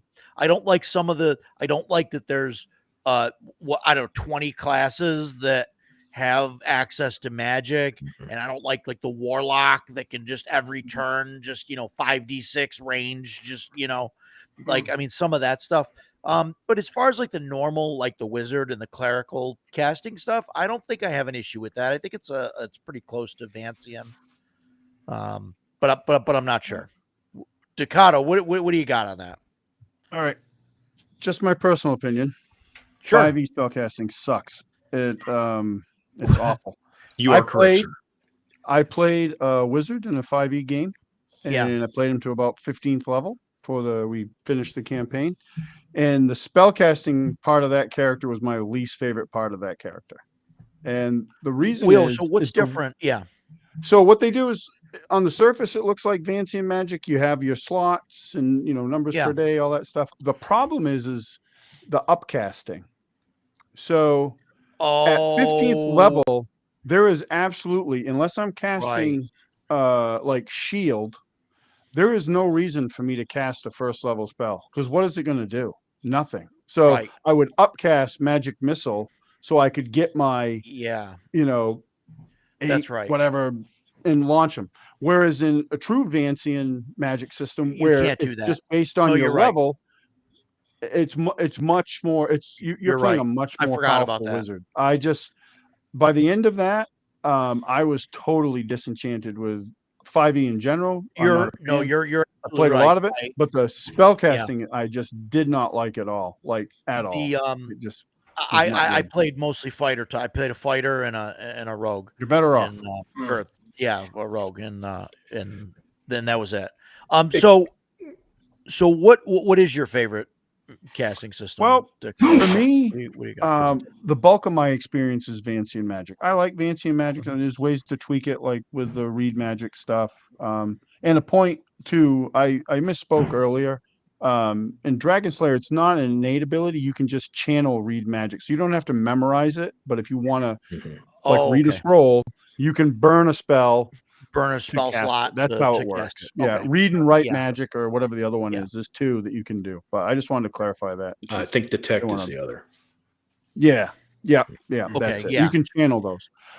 But most of my experience was with Vancian magic, so I mean it's fine. I mean, that's what I'm used to. However, I did play in a Shadow Dark game where I played a wizard, and I did really like the way Shadow Dark it's magic. Like there was, especially Jason and I are very much alike. We're horrible dice rollers. So like every time you roll the dice, it's like, I don't know if this is going to work, but let's hope. And, but I kind of liked that tension, and I liked being useful throughout the entire adventure. Because, I had a good session. I was keeping my spells, and I was able to keep casting. I do like that. I've seen several Dragonbane wizards or casters played, and I like them. I have yet to play one myself, and I like that system. I like that system anyway. That's my favorite, probably. Overall, I like how that works, where you roll to cast, and you have willpower points, and you burn those. And there's a new game coming from Reaper Miniatures is putting out their own RPG. I just got the final PDFs, and they're doing a point system where you get, like, first level, I think you have 4 points, and then every level after that you get 2. The game only goes to 10th level, and that's how you cast your spells. So I forgot about their game. I'm not an expert on it. Like, I just got the PDFs. So Was that on Kickstarter or something, or? Yep. That was a while So- ago, right? That was a couple Yeah. of years ago. Yeah, Yeah, so I it's- forgot all about the fact that they have their own system out there. Yep. I don't So they even have know if I it's called backed it. It's called the Dungeon Dweller RPG, and it's based Okay. on the Dungeon Dwellers, an old miniatures line which Reaper acquired. They have a Dungeon Dweller miniatures line within their company. Yeah, and they're setting it. They've always had like their own setting. And years ago in the 3E era, they actually put out a couple modules, and it's all in their own setting. So that's kind of neat if you're a miniatures nerd like myself. So, and then you can go on the Reaper website, and like I was looking at the PDFs the other day, and they would have like a character with a name, and I would go on the Reaper website and put the name in the search engine, and boom, a miniature would pop up. So I'm like, oh, that's kind of neat. I like that. I'm a big fan of iconic characters in gaming. So that was neat to me because I'm a nerd that way. But Yeah. that looked interesting. I don't know anything. I mean, I haven't run it. I will likely when it finally shows up. But I don't even remember It's if just I backed it or not. I'll have to go look. yeah, I did. Dungeon I Dweller, knew it was going to I be didn't, late. but I'm looking at their website now to see if it's even available. No. I don't see No. how They you buy anything. they only had really one guy writing it. This guy Joseph Wolf. Really seemed like a good dude too. He very responsive to the fans and stuff. I asked a question just the other day on their Discord about there's this faction that miniatures are named after, and I painted a bunch of them, but I didn't have any information about them. So I just asked, is there any information about these guys anywhere? And Christ, he posted a bunch of stuff. He's like, yeah, I have basically a whole thing about that area that they're from sitting on my computer. That's a project down the road, but very, very generous with time and information, I felt. I knew that was going to be there was no way that Kickstarter was going to ship on time because it was just very ambitious of what's in it. But it looks pretty decent. Yeah, I'll Knucklebone, definitely give it a shot when it comes. Knucklebone Productions says he backed it. PDFs are available. Books are shipping in January. So Oh, Nice. so it's not even available yet. That's why I'm looking No, to see. no, it's not. That was out like they Um, did that Kickstarter a long time ago. Oh yeah. That Yeah. was due like well over a year ago. Okay. Death Angel made a comment about asking if a rogue should be able to use scrolls and wands.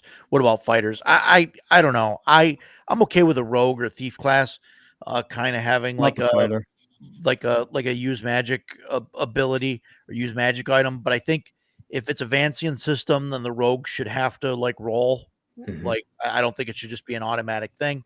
Maybe Yeah, didn't they for a while- AD&D one have to do that? They had an Yes. ability. One of Yeah. their thief skills was use magic. And devices. it was slim. And it Um, wasn't like 95% chance success. No. It was like 15%. And then like knew everything else, it crept up. and as you like a gained levels. fighter, yeah, and a fighter definitely not. A fighter shouldn't be able to use Yeah, a scroll totally or agree. a wand or Totally anything agree. like that. Yeah, I dislike that about 5e has that. It's intentional. Mhm. I don't want to turn this into a 5e bashing thing because then I could go on for weeks. But Yeah. it was like all the classes could do anything. Like, and that's somebody I think left it a sucks. comment on one of our one of these videos about that we had a 5e bash fest or something and didn't Really? like that. So It's Yeah. probably me. Yeah, And there's I will there's never a apologize for comment. that. Wizards played is it the enough horrible where I'm company, entitled to and my 5e opinion. sucks. It may have been the Free League one. I'm not sure, but Oh well, so sorry to interrupt your sorry to interrupt your 5e bashing with that important yeah. notice. But I don't like Death Angel. I don't like when every class. yeah, I don't want like one of the many things that attracted me to like Castle and Crusades was forecasting classes. Mhm. You know, that was it. You got the Druid, the Cleric, Illusionist, and Magic User. That's more than enough for me. I mean, we haven't played it. We did dabble with making a Warlock, but it was basically, for the most part, porting over the Hyperborea Warlock, because I think Hyperborea did a great job with their classes. But what's ABP? The Adventurers Backpack, the new Oh, one. Adventurers Backpack. The the Reforged. Reforged. Yeah. I have another announcement. My Yeah. Dolmenwood finally shipped. Hey. No, I just got an email. I'll believe it. I'll believe it when it shows Yeah, up. Right? when it's on my doorstep, I'll be like, "Oh, look at that!" I'll believe it when I see the unboxing video. I just got 5 games come in the last like 2 to 3 days. So Really? yeah, I'm really well. Troll Lords, I just got 3 things from Troll Lords. You know, so they finally, you know, they fulfilled. I shouldn't say finally, but they fulfilled their Codex Exaltum and Infernum, and then that came along with the Tomb of the Unclean. So Okay, got a little bit. I got that coming. All those are the new ones. I got that coming. Those are the reforged ones, versions or whatever. Yeah, I'm not sure if these are actually labeled as reforged. They don't have the badge on it. So let's see if there's a. I didn't even might think have of just that. put it out there. Let me see if it has the OGL in it. But that's one way to know. While Bloodworth is looking, one of the things that in your campaign that we've really stuck to, and I'm all in favor of, is if it replicates another class, you don't allow it, with very few exceptions. Yeah, and that is, excuse me, that is my problem with spell point systems or spontaneous casting systems. And I always use the thief as an example. Party goes into a dungeon, they come across a locked door. The thief says, okay, I'm going to try and pick the door. And if he fails, the wizard's like, well, I can spontaneously cast knock, so I do that. And for me, now you've just made so this wizard or this rogue doesn't matter. It doesn't matter if he's in the party anymore. And I really don't like that. And that's with so many magic systems, that is my grief with the spells. There are so many spells that make other classes either ineffectual or obsolete, and I don't like that. Yeah, all the classes should be protected so that they can be allowed to do their thing. So Adventure Conquer King system, he pulled out spells like that, so he doesn't have knock. He doesn't have knock in the system, and I don't remember what else. Well, that was like, Sunday. But he pulled that stuff out. Joe's Druid was like, I'm going to cast fine traps, pits and snares. Yeah. Stuff. He pulled that stuff out. And to me, the Druid, I'm okay with him casting detect pits and snares out in the wilderness. He's detecting snares. Sure. Inside a dungeon, your spell fizzles. You don't lose that spell slot, but it's useless in this dungeon. This is not your area. Don't get him going. Please. I've heard him complain about the thing long enough. All right. Don't worry, Ducato. It's coming. It's coming. It's coming. It's coming. We'll see. No knock. Yeah. No knock. That's I don't know if that's a reference to something else, but yeah, there's no knock. No knock, no fine traps, no none of that. And it's for the same reason Jason said. We want zero overlap of classes, because that is what I like about CNC that does that. That is ridiculous, really right? Well, yeah, but they still have knock spells and things they like do. that. So it's like Jason's saying, like, the thief fails to pick the lock, and it's like, the wizard just like, but it's very rare for a magic user to take that spell if there's a thief in the group. You know what I'm saying? It's like they're I don't recall. I don't recall the last time our higher level magic users actually bothered to take that. I think that our wizard took spells like that just so he could do the thing before anybody else could. Is that? Yeah. And Shellback, that's I agree with your statement. Yeah, it's the spontaneous casting that where I don't like spells like that. If the wizard's to me like, well, I can memorize Stinking Cloud or Knock, and today it's going to be Knock. All right, cool, man. If that's what you want to do, yeah, you know, good luck. Hopefully, we get to use it today. Yeah, passive skills. That I don't like passive skills either. But the fighter has a knock spell. It's called the Maul. The fighter has a knock spell. Yeah, and I've heard that counter argument. Well, if the thief fails, the strong guy can just kick the door open. Yeah, he has to roll to succeed. He might fail too. The door may just not open, but a knock spell will open the door. Yeah, and I just it's like the find pits and traps thing. You're taking some of the edge off the dungeon by using this crutch of magic, and so I just don't like it. I don't know if CNC does it, and specifically with knock, but the earlier versions of it, the counter to it was when you used it, it gave off this sound that could be heard from like it was like a door chime or something like that. Yeah, it was like ding. So it wasn't like somebody's let's coming. do this all day long. I don't remember that. I don't remember that from the Reforged books, but also our group has a big problem of not reading the entire spell description. We're working on it. I've had that problem as well. I have made that mistake, but I try to. We all have. No, I mean, and it happens. But I mean, there's will knock open a stuck door. Yes. No, knock will open the door. Knock unlocks and opens the door. The only doors that I think in CNC it'll do everything. I think. Yeah, in CNC it unlock. It will open a stuck door. Right, even if it's magically sealed. Well, if it's magically sealed, I would make it do an opposed check, make a roll or something. Yeah. Sometimes they'll say, like, I've seen adventures where they say specifically, this knock does not open this door or whatever. Mm-hmm. Yep. You have to have whatever. I definitely have. I definitely have doors in my world that they can't be opened with knock. True, but I do too.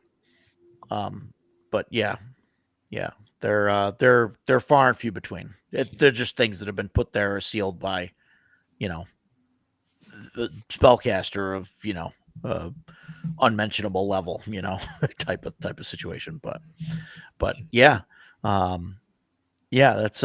that's good stuff. I don't know. I'm kind of partial to the Vancian myself. I do like a roll to cast, and I think that would be interesting to try. And I don't know if trying it in my current campaign is a good idea. Like if I said, hey, and I know like Matt at with the Barrows and Borderlands, Matt, like he has zero problem saying, hey, special announcement for the next 3 weeks. We're using this, this magic system, and this is the way things are, or whatever. But I don't know if that's a good idea. That's part of the flavor of his game, though. Right. Yes, correct. So when you sit down at the table, some wonky stuff may just be happening tonight. Yeah, right. And so I don't know. I don't know if that would go over well. I mean, you're a spellcaster. I mean, for the you have the powerful cleric in the game. I mean, I'm playing a monk now, baby. That was liberating. You're playing a monk now, yeah. Oh boy, I had such a good time last weekend. If we tried doing like a roll to cast system to see if it would work. No. Keeping in mind that I would roll ones all night long. But really, that has nothing to do with it. I don't mind roll to cast when it's part of the system. I talked about this last week. Things that are built in, and the free league discussion we had. There are parts of the systems that are written into the system as a balancing act to create a complete system. I don't like piecemealing stuff because I feel like it throws things out of balance. spellcasting is already difficult enough without yet another roll, and that just leads to really. I have to roll to cast a spell. Really quick. I'm sorry to interrupt. Rich Sure. has got to drop. Yep. He- Guys, great so- discussion. Really enjoyed it, and thank you very much. Yeah, thanks for jumping on. Yeah, Yeah, it was nice because magic systems is something I really do like to hear other Yeah. people's opinions on how they implement it and everything like that. So definitely try out the thing that Takata was saying as far as you don't lose it unless you've cast it the first time, and see how that works. So far we haven't had that issue, but it's something to keep in mind as well. Anything that allows, I think Jason was saying it as well, anything that allows the magic user to feel like they're useful through the whole session, or maybe this was Takata as well, I think is a big plus, because I've seen the nightmare on the other side of that, of just not being able to cast. So thanks very much, guys. Jason, happy Veterans Day. Thanks, man. Edgelord, thank you very much, and enjoy. And yep, thanks a lot, guys. Next Tuesday, I'm probably driving at this time next Tuesday. So Yeah, no problem. But I'll try to catch it some other time when let me know when you're off. Yeah, day off on Tuesday. I'm not off again until like Christmas. So that whole 2 weeks time, I'll be off. We'll figure it out. Yeah, I'll definitely check in. We'll figure something out. Yeah. All right. Y'all have a good one. Thank you so much. Take All care. Right. Take it easy. So anyway, I don't mind the roll to cast thing, but I want it to be built into the system. If you start adding it onto systems like CNC, then it becomes just another frustration for me.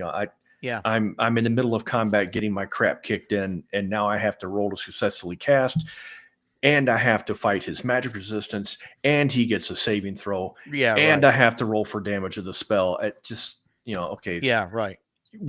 No, I get it, and I'm not saying like, hey, let's implement this next week. I was just wondering what your thoughts were on that. That's all. Sure. Yeah, I don't care for it. It's just an unnecessary role in my opinion. Speaking of CNC, hey, new player's handbook in January. Basically, new cover. Bass. Yeah. Yeah. Boy, I thought about making a comment, but let's I love my tongue. I've said before, man, I love the Troll Lords. I'm a big fan of CNC, but I have 5 players handbooks, all different printings, sitting behind me to my left. I do not need another one that is going to be rife with more spelling mistakes, they all terrible have the same, layouts, the same crap from print number 4. The same problems. Yeah, I'm going to have to pass. No, that was that's that.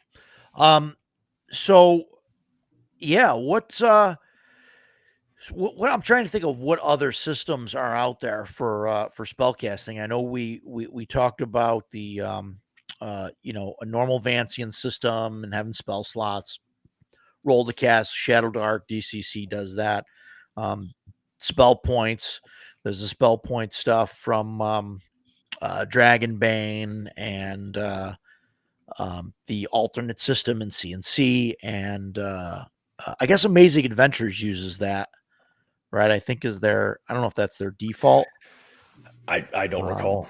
I haven't. Yeah, they use something different. I think it's more along. I don't have those books anymore. I think that MEP system. I think it's more in line with that. Maybe. Yeah, something like that. Yeah, it's not. Which is sort of points based.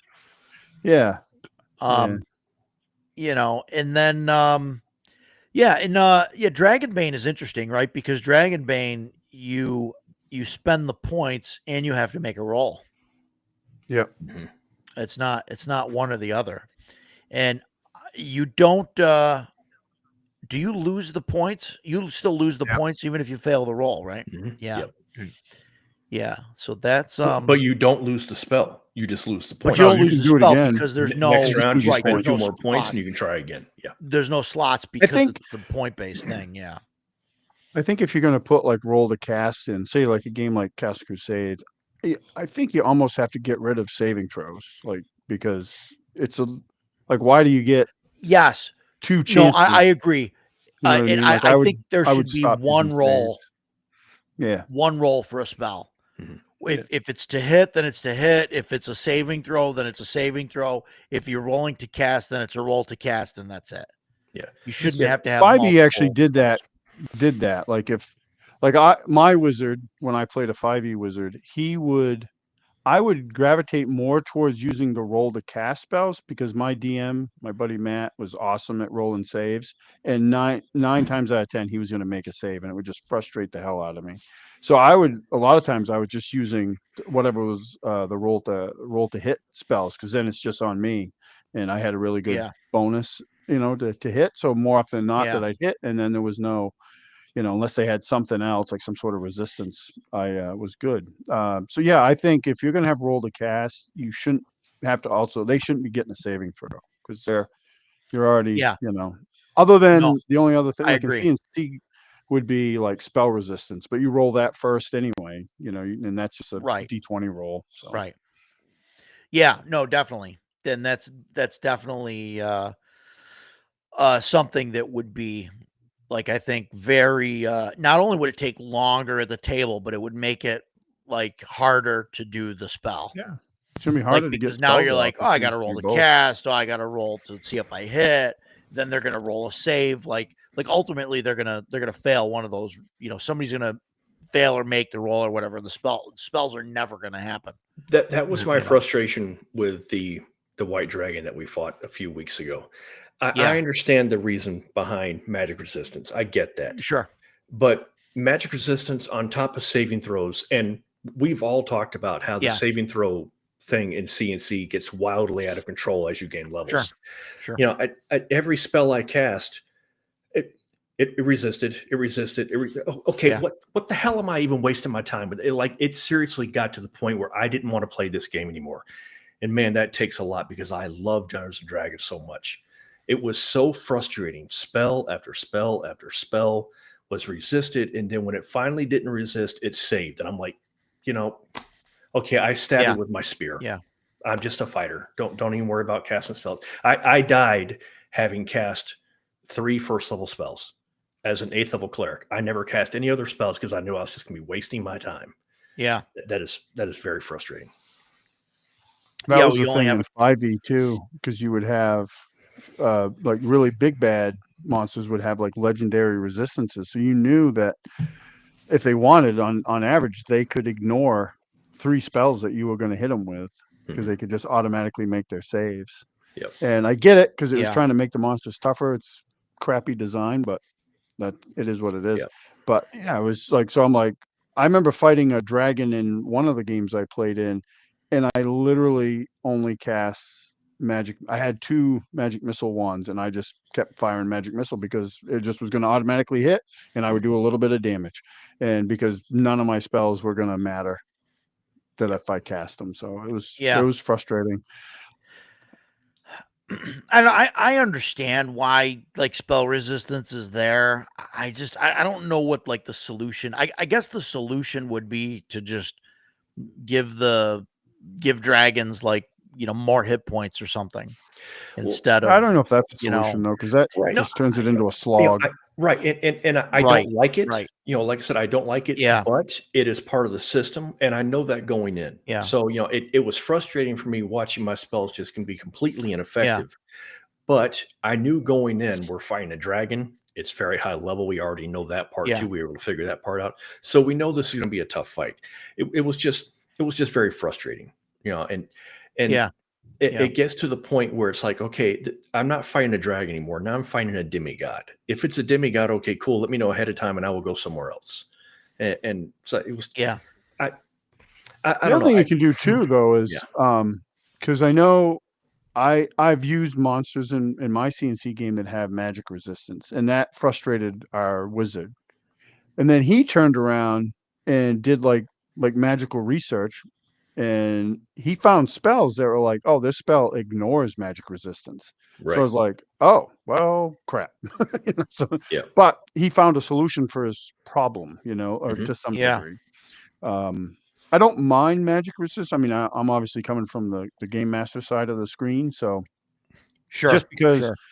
it can be tough to sometimes, not as much as in CNC or OSR games, but to challenge parties with like a single creature, because parties tend to hit Yeah. heavier than against those than if because they can focus. And I as a game master, I don't like having like 10 bad guys on the table, because it's 10 things I got to keep track of. And especially if they're powerful, it's like they probably have a Right. bunch of things they can do. And then I got to try to keep all that straight in my head. And that's never a good idea. So having something that's a little bit powerful that can stand on its own because it has magic resistance and can Yeah. kind of frustrate not personally, but like frustrate the caster. Sure. I'm okay with that. Yeah. No, and I And I'm understand sure that I'd be they're like bumming if it was they're me too. I'd be like, damn it. they're magical creatures or whatever that have been around for 1,000 years or whatever, so Right. they've built up Yeah, like some resistance to and it. like we said going in, it was a level 20 dragon. It was a 20 hit die dragon. We knew going in that it wasn't like a wormling that just hatched 3 days ago. This is something that's been around Right. for a very Sure. long time. We knew that going in, and so and like. Yeah. I hate that thing. It wasn't it wasn't like the group was like, oh, Roger screwed us over with this mattress. It was nothing like that. It was just very frustrating. But anyway, I've said that 3 times now. So Yeah. But I agree with Shellback that what he said is exactly how I feel about it. Boosted saving throws or penalty to attack. I'm going to put it back up for a second so everybody because I had to roll 3 times for my spell to have any kind of effect on it. Yeah. And to me, I'm just like, why are we doing this? Why not give it?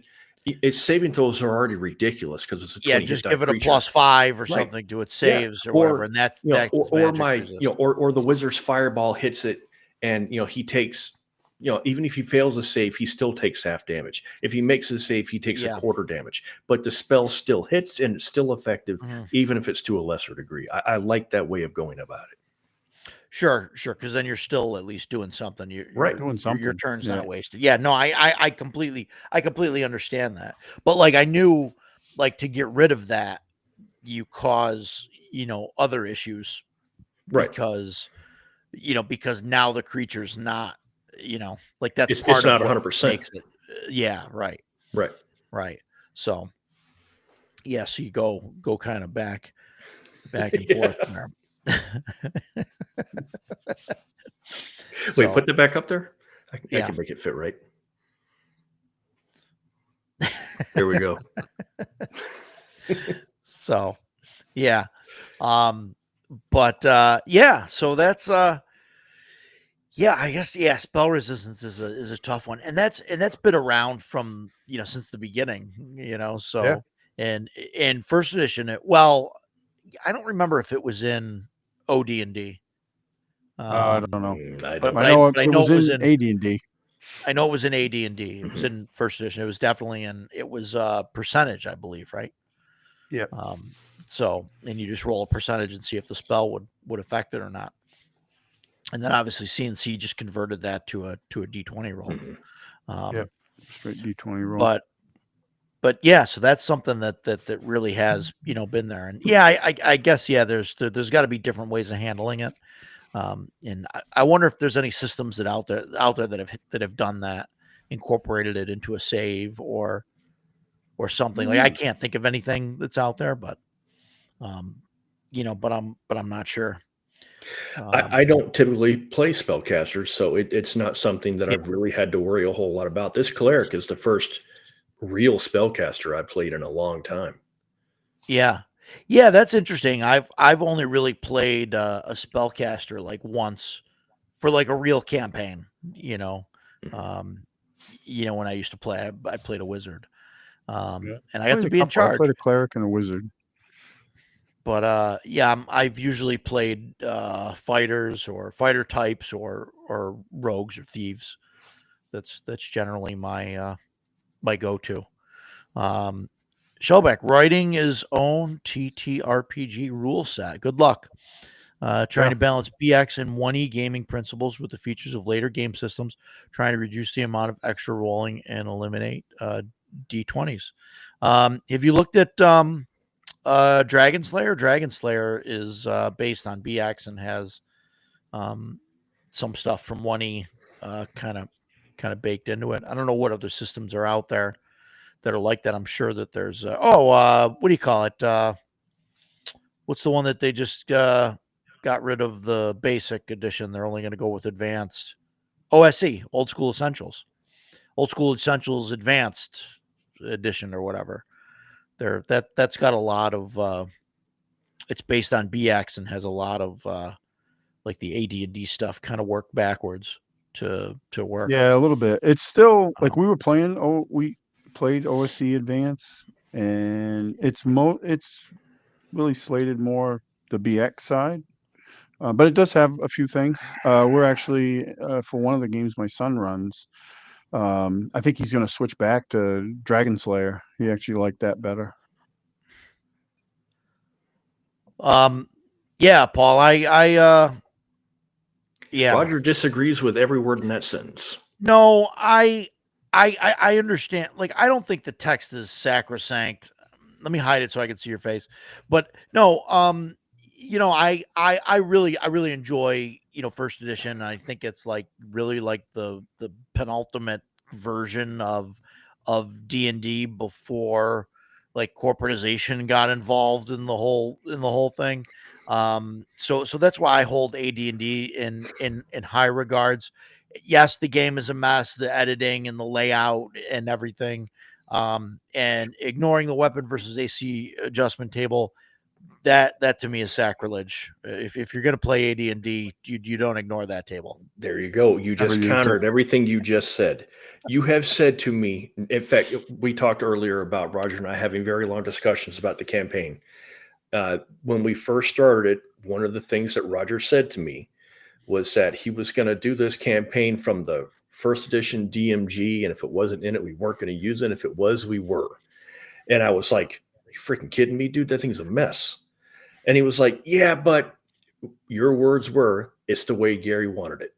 And Sure. I was like, yeah, and I was like, man, I don't give a shit Absolutely. what Gary wanted. Now, keep in No, I know. mind that I'm a big fan of those editions, and I hold Gary Gygax in very high regard.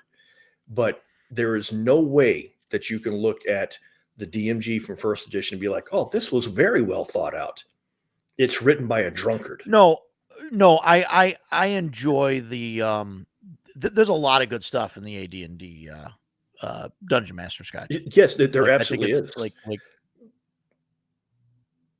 wow, I have no idea if. Okay, there you're back. Okay, it's like I got a notification. I got a notification that it said that I was disconnected, rejoining, and it rejoined. Oh, no, I'm on the bottom. And I agree with Edgelord. Second edition for me, second edition is a superior system, and I love almost everything about it.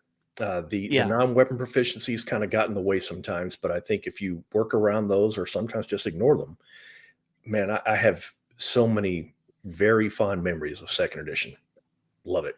Yeah. I don't know. Second edition's okay. I mean, I give it a lot of grief, but I just that's at that point, Gary and Dave were gone.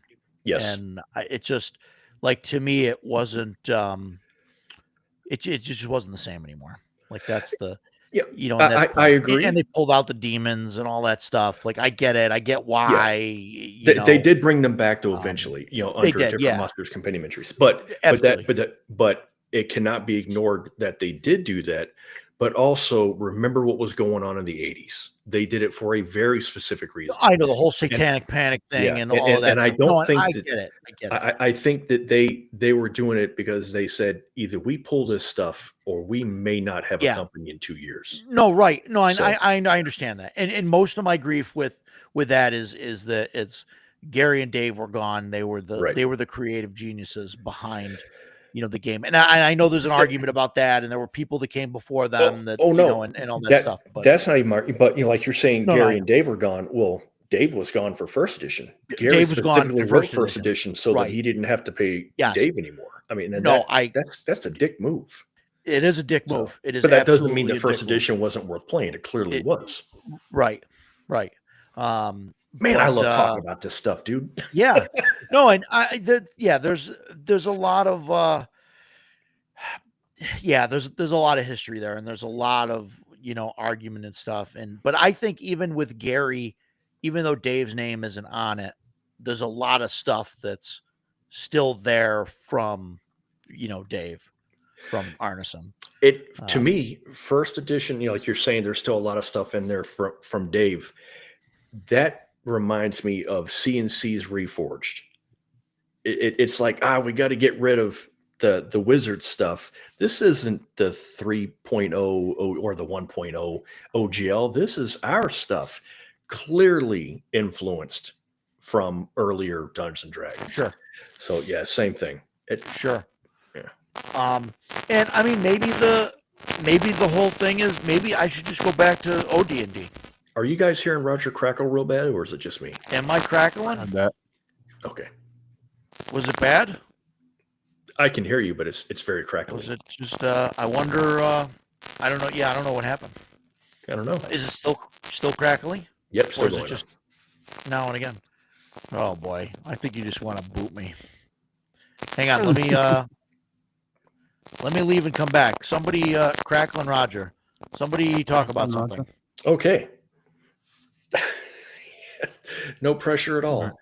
Dakota, no, we got this. You never say anything. Let's. All good ideas. Now's your chance. It's all good ideas. I never really played second edition. I got a lot of friends that talk really highly of it and stuff. I mean, we stole stuff from it for our AD&D, but we just played AD&D. What edition did you start with? Did you play first edition? AD&D? Mm-hmm. Yeah, I played that a lot. I started before that, though. I always get these mixed up. My very first games were the ones with the Errol Otis covers, the basic. Oh, the basic set. Sure. Yeah. So I played that. The pre-red box. That's where I started. Yeah. And then we got Red Box. My friend and I that I've been playing I was talking about earlier that we've been playing with since the beginning. We got our Red Box from Sears. We ordered them from Sears, and we played Red Box. A little bit of Blue Expert. We have the other ones, but we never really got into it. And then I got AD&D for Christmas one year, and we were off to the races with AD&D. Man, I envy you for that. My dad was a cop, and he was 100% into that satanic panic. So my parents there were no D&D gifts under my tree. I started playing all the books for Christmas. I started playing when I found the monster manual in my best friend's older brother's room, and was completely enchanted by it. And so the first thing, I was looking at it, and he was like, "You want to learn how to play?" I said, "Yeah." So he ran us through the Palace of the Silver Princess, which is a basic module, it's B3, and my character, a fighter named Montana Dubreeze, survived, and after that, man, I was hooked. But we were playing like a mishmash of basic and first, and then a buddy of mine had most of the first edition stuff and didn't want it anymore, so he gave me most of my first edition books. And then I bought the red box from Walden Books or B. Dalton with my allowance, and so then I just started progressing up. And then when second edition came out in 87, 88, something like that, I had a job. I was 17 at that point, 16, so I had a job. My money went to go buying D&D stuff, and so yeah. So second edition is like, like I said, we were playing a mix of first and basic. So second was, boy, Roger, you're just having a heyday over there. Is it bad? Oh, it's terrible. Now we're getting a sonar ping. It's gone now. Second was the first edition that I ever really played. That was its second edition. That's what we played. So. Yeah, we took stuff I didn't switch to second edition because like it was mentioned earlier, when I saw there was no demons or devils and they took the assassin out of the player's handbook, I was like, what is this kindler and gentler version of D&D? I'm not playing this. So I never got it. And then I got stuff later on, books here and there and stuff. I'm actually trying to track down a good copy of the second edition player's handbook with the Jeff Easley cover. I haven't had very good luck so far. Second edition Was player's my- handbook, you said? Yeah, because my buddy runs that's running our Ravenloft stuff. We were using Old School Essentials, but he was kind of using second edition, and This one? yeah, that one. And this is the Wizards Yeah. production, by the way. This is after Wizards bought TSR. Yep. So I mean, it still says Am- TSR. So am did I you say you're still, looking for one of these?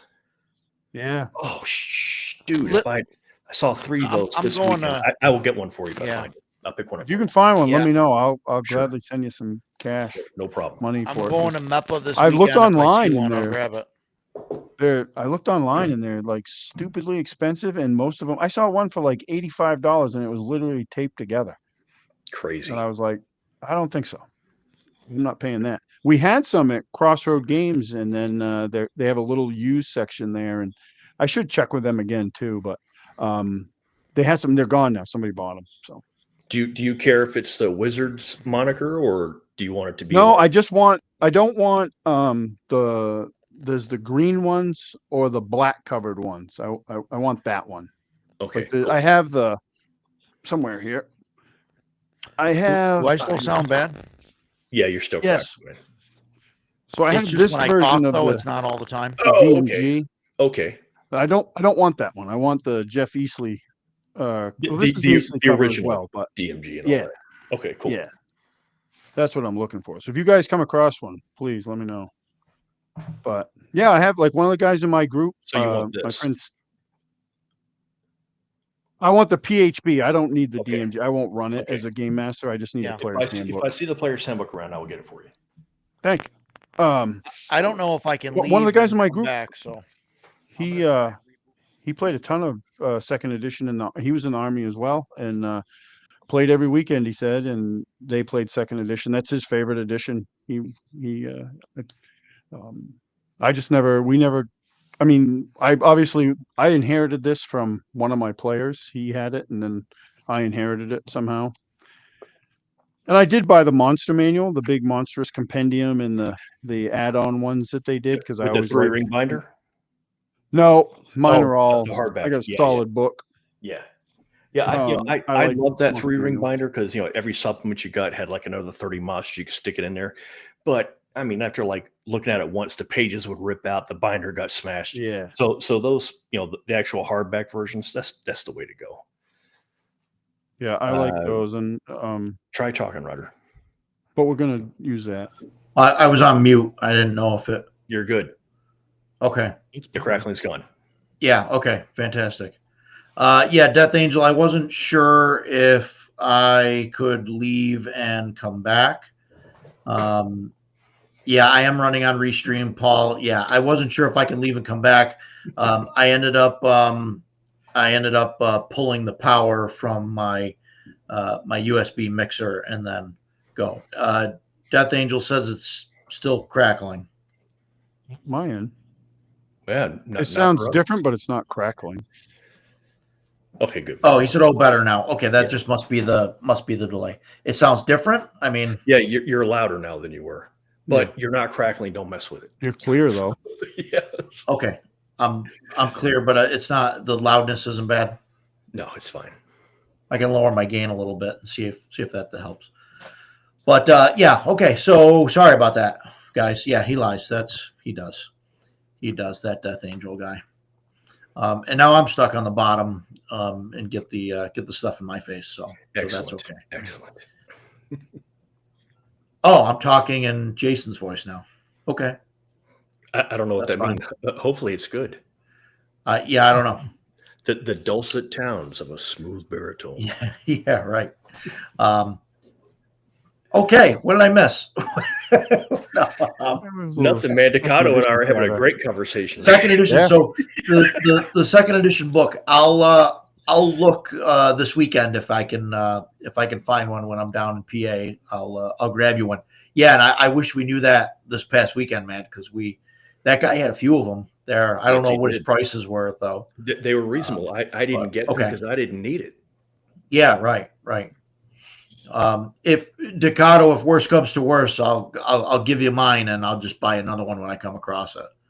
If you want, I mean, My game master that's running our the Ravenloft stuff, we're just gonna switch over fully to second edition. So I was trying Yeah, to cool. track down a book so we could do it. Cool. Yeah. Yeah, that's awesome. Yeah, it's a good system for that, especially if he's running um the older modules. He's running the Yeah, modules that's from what he's second doing. edition, right? Yeah. Yeah, yeah. So you might So as there well was just run the when we were system that doing they're that, it was a little bit like the players were basically using Old School Essentials Advanced, and yeah, then he okay. was using the modules, but the OSE is a little bit more still geared towards BX. So like, we're taking damage from one thing, but like the healing on our end was lesser because it's more BX than Yeah, yeah, advanced. So he was like, well, he's like, sure. maybe next time we'll just use second edition. And I'm like, I'll play it. I'm not running it. I'll play anything typically, you know. I Yeah, have my preferences. If somebody hit me with a 5e game, I'd probably say no thanks, unless it yeah, was like a group I really wanted to play with. But other than yeah. that, like I'll play any game Like if Matt usually. Mercer called you up and said, "Hey, we want you to play 5e with us on stream." New phone. Who this? Uh, Click. maybe. Yep. No thanks. If it was, Yeah. I'll say this: if it was back during their first campaign, I would have said yes. Yeah, And right. for Sure. the experience, it's not like I'm doing it for the rest of my Yeah, life. So, like, I could go and say, yeah, I did that, sure, and sure. then have it wouldn't. The way their tone of game isn't my cup of tea now, but their first campaign was very much my cup of tea. I enjoyed it. Yeah, yeah, right, I haven't right. enjoyed anything since, or been able to finish watching anything since. I'm more like I'm right now. I'm enjoying the Glass Cannon Networks Shadow Dark Yeah, campaign. They're 2 sessions in. They're doing a great job with it. it's Cool. good. Yeah, I haven't I haven't seen their stuff in a little bit, but yeah, Yeah, and I yeah, they're and I they're say neat. that I don't watch. I used to watch a lot of streamed games just because it's cool. It's on YouTube, and I don't now. So, but Yeah, right. I have been watching that, and I've really enjoyed it. I don't watch them. I'm just kind of prejudiced about it. I always feel, and especially Critical Role. Those guys are the ones Sure. that I loathe for this. I don't feel like they're playing Dungeons and Dragons. They are pretending to They're play not. Dungeons and Dragons while they're acting to the camera. I have no Yeah, interest in watching that whatsoever. But if there's somebody out there that's like just the cameras at the table and everybody's playing Dungeons and Dragons, especially with a system that I haven't played much of, like Shadow Dark, I'll watch that because, okay, this is cool, and I'm learning how to play the game that way. yeah, I'd be fine yeah. with that. Well, Yeah, yeah, there's and that's my issue with Critical Role is the production. The it's whole overdone it's a show in and my it's opinion. produced and Yeah, that's like an it's not for issue, me. for Yeah. me. Um, Yeah.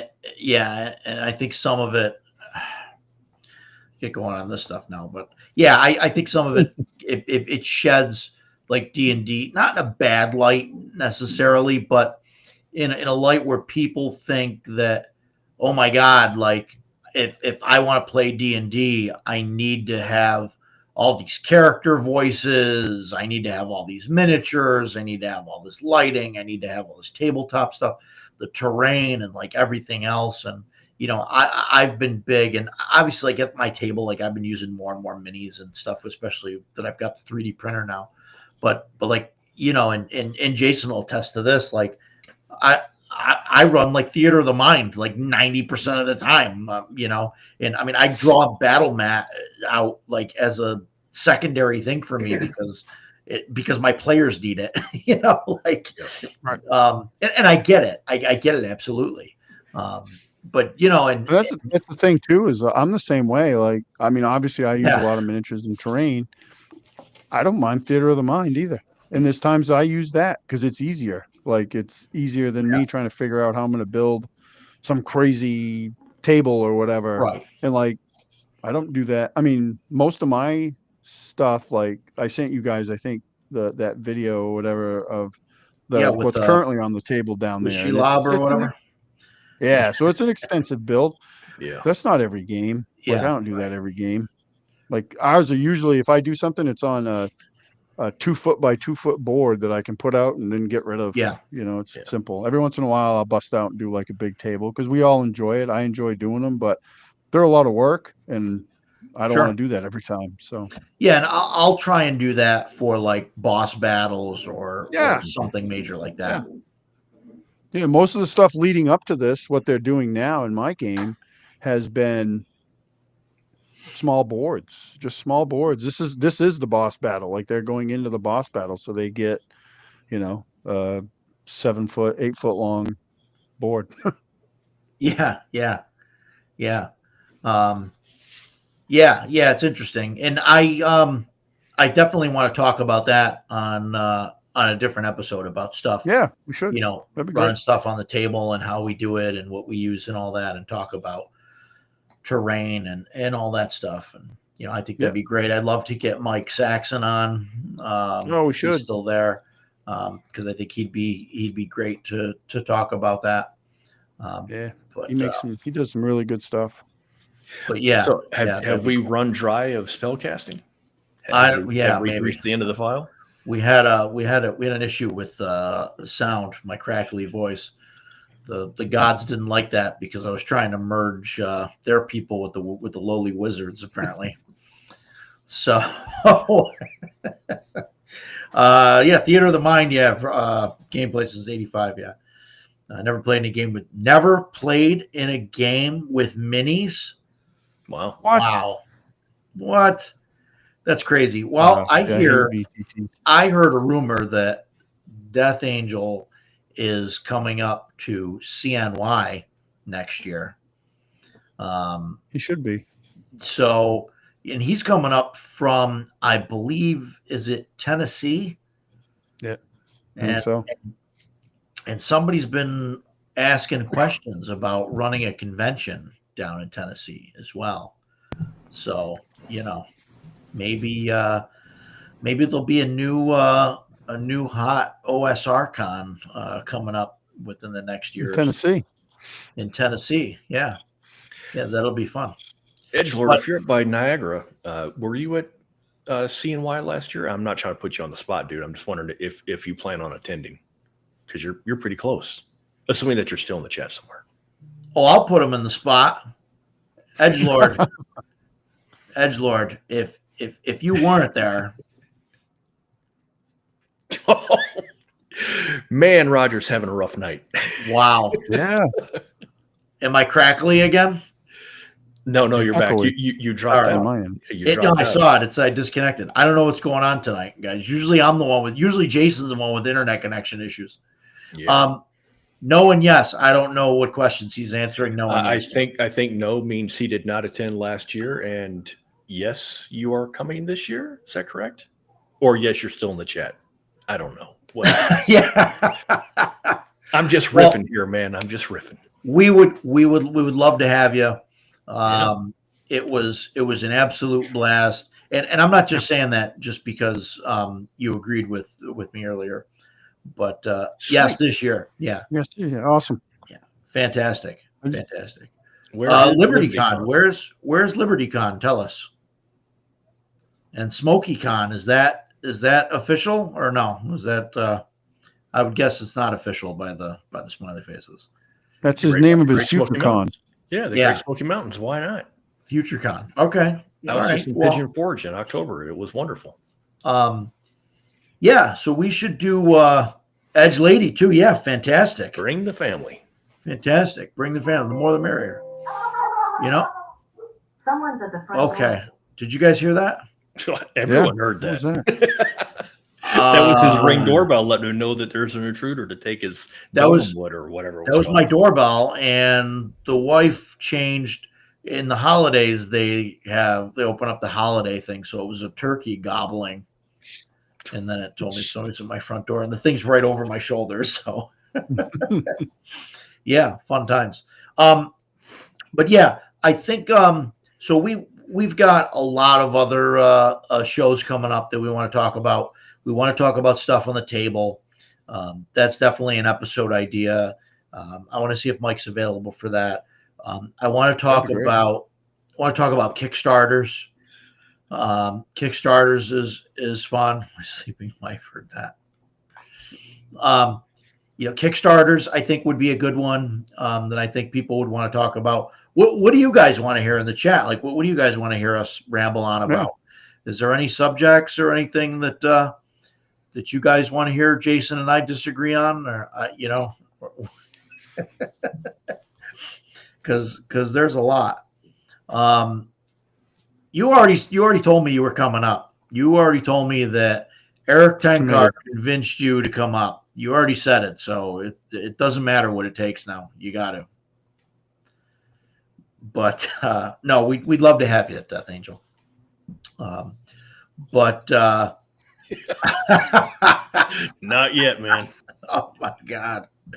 So yeah, no, if you like, leave in the comments, guys, or whatever, you know, tell us what you guys want to hear, because you know, obviously we do this all the time.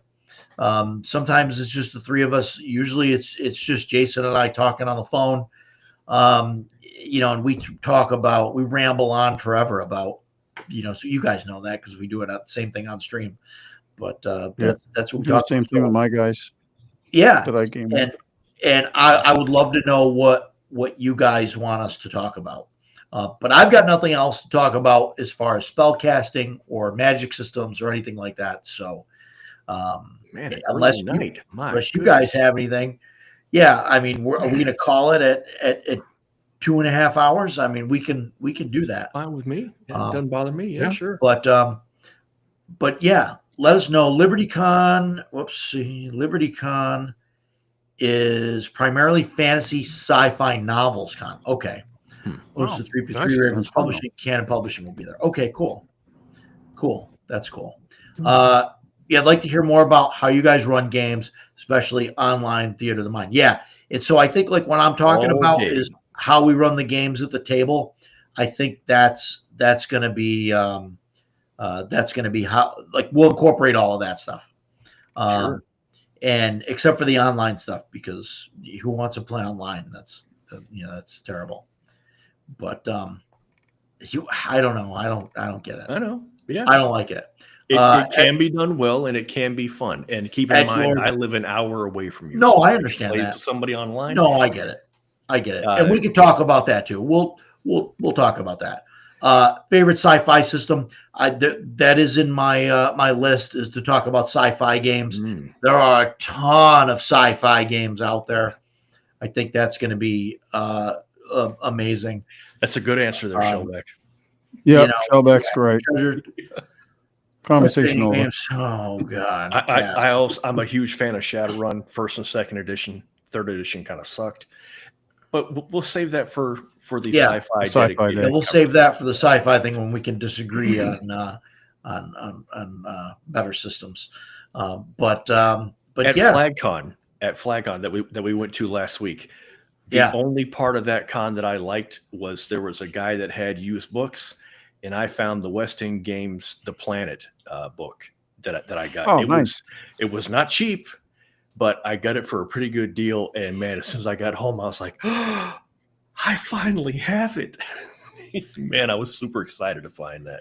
I got a whole box full of Star Wars D6 stuff. Yep. I love that game. Mine's growing. Yeah, I love it. What's the spellcasting like in that system? Don't make a lot me of D6s, dude. Jedi. Okay, so everybody, thanks for coming. We will see you guys in 1 week on the 18th, if math serves me, at 6 p.m. I don't know what we're going to talk about yet, but we're going to talk about that in a few minutes, not in front of you guys. We'll ping some ideas back and forth, and they'll probably tell me I'm wrong, but that's okay. So thanks everybody for coming. It was great to have you guys, and we will see you guys soon. Take care, everybody. See you guys.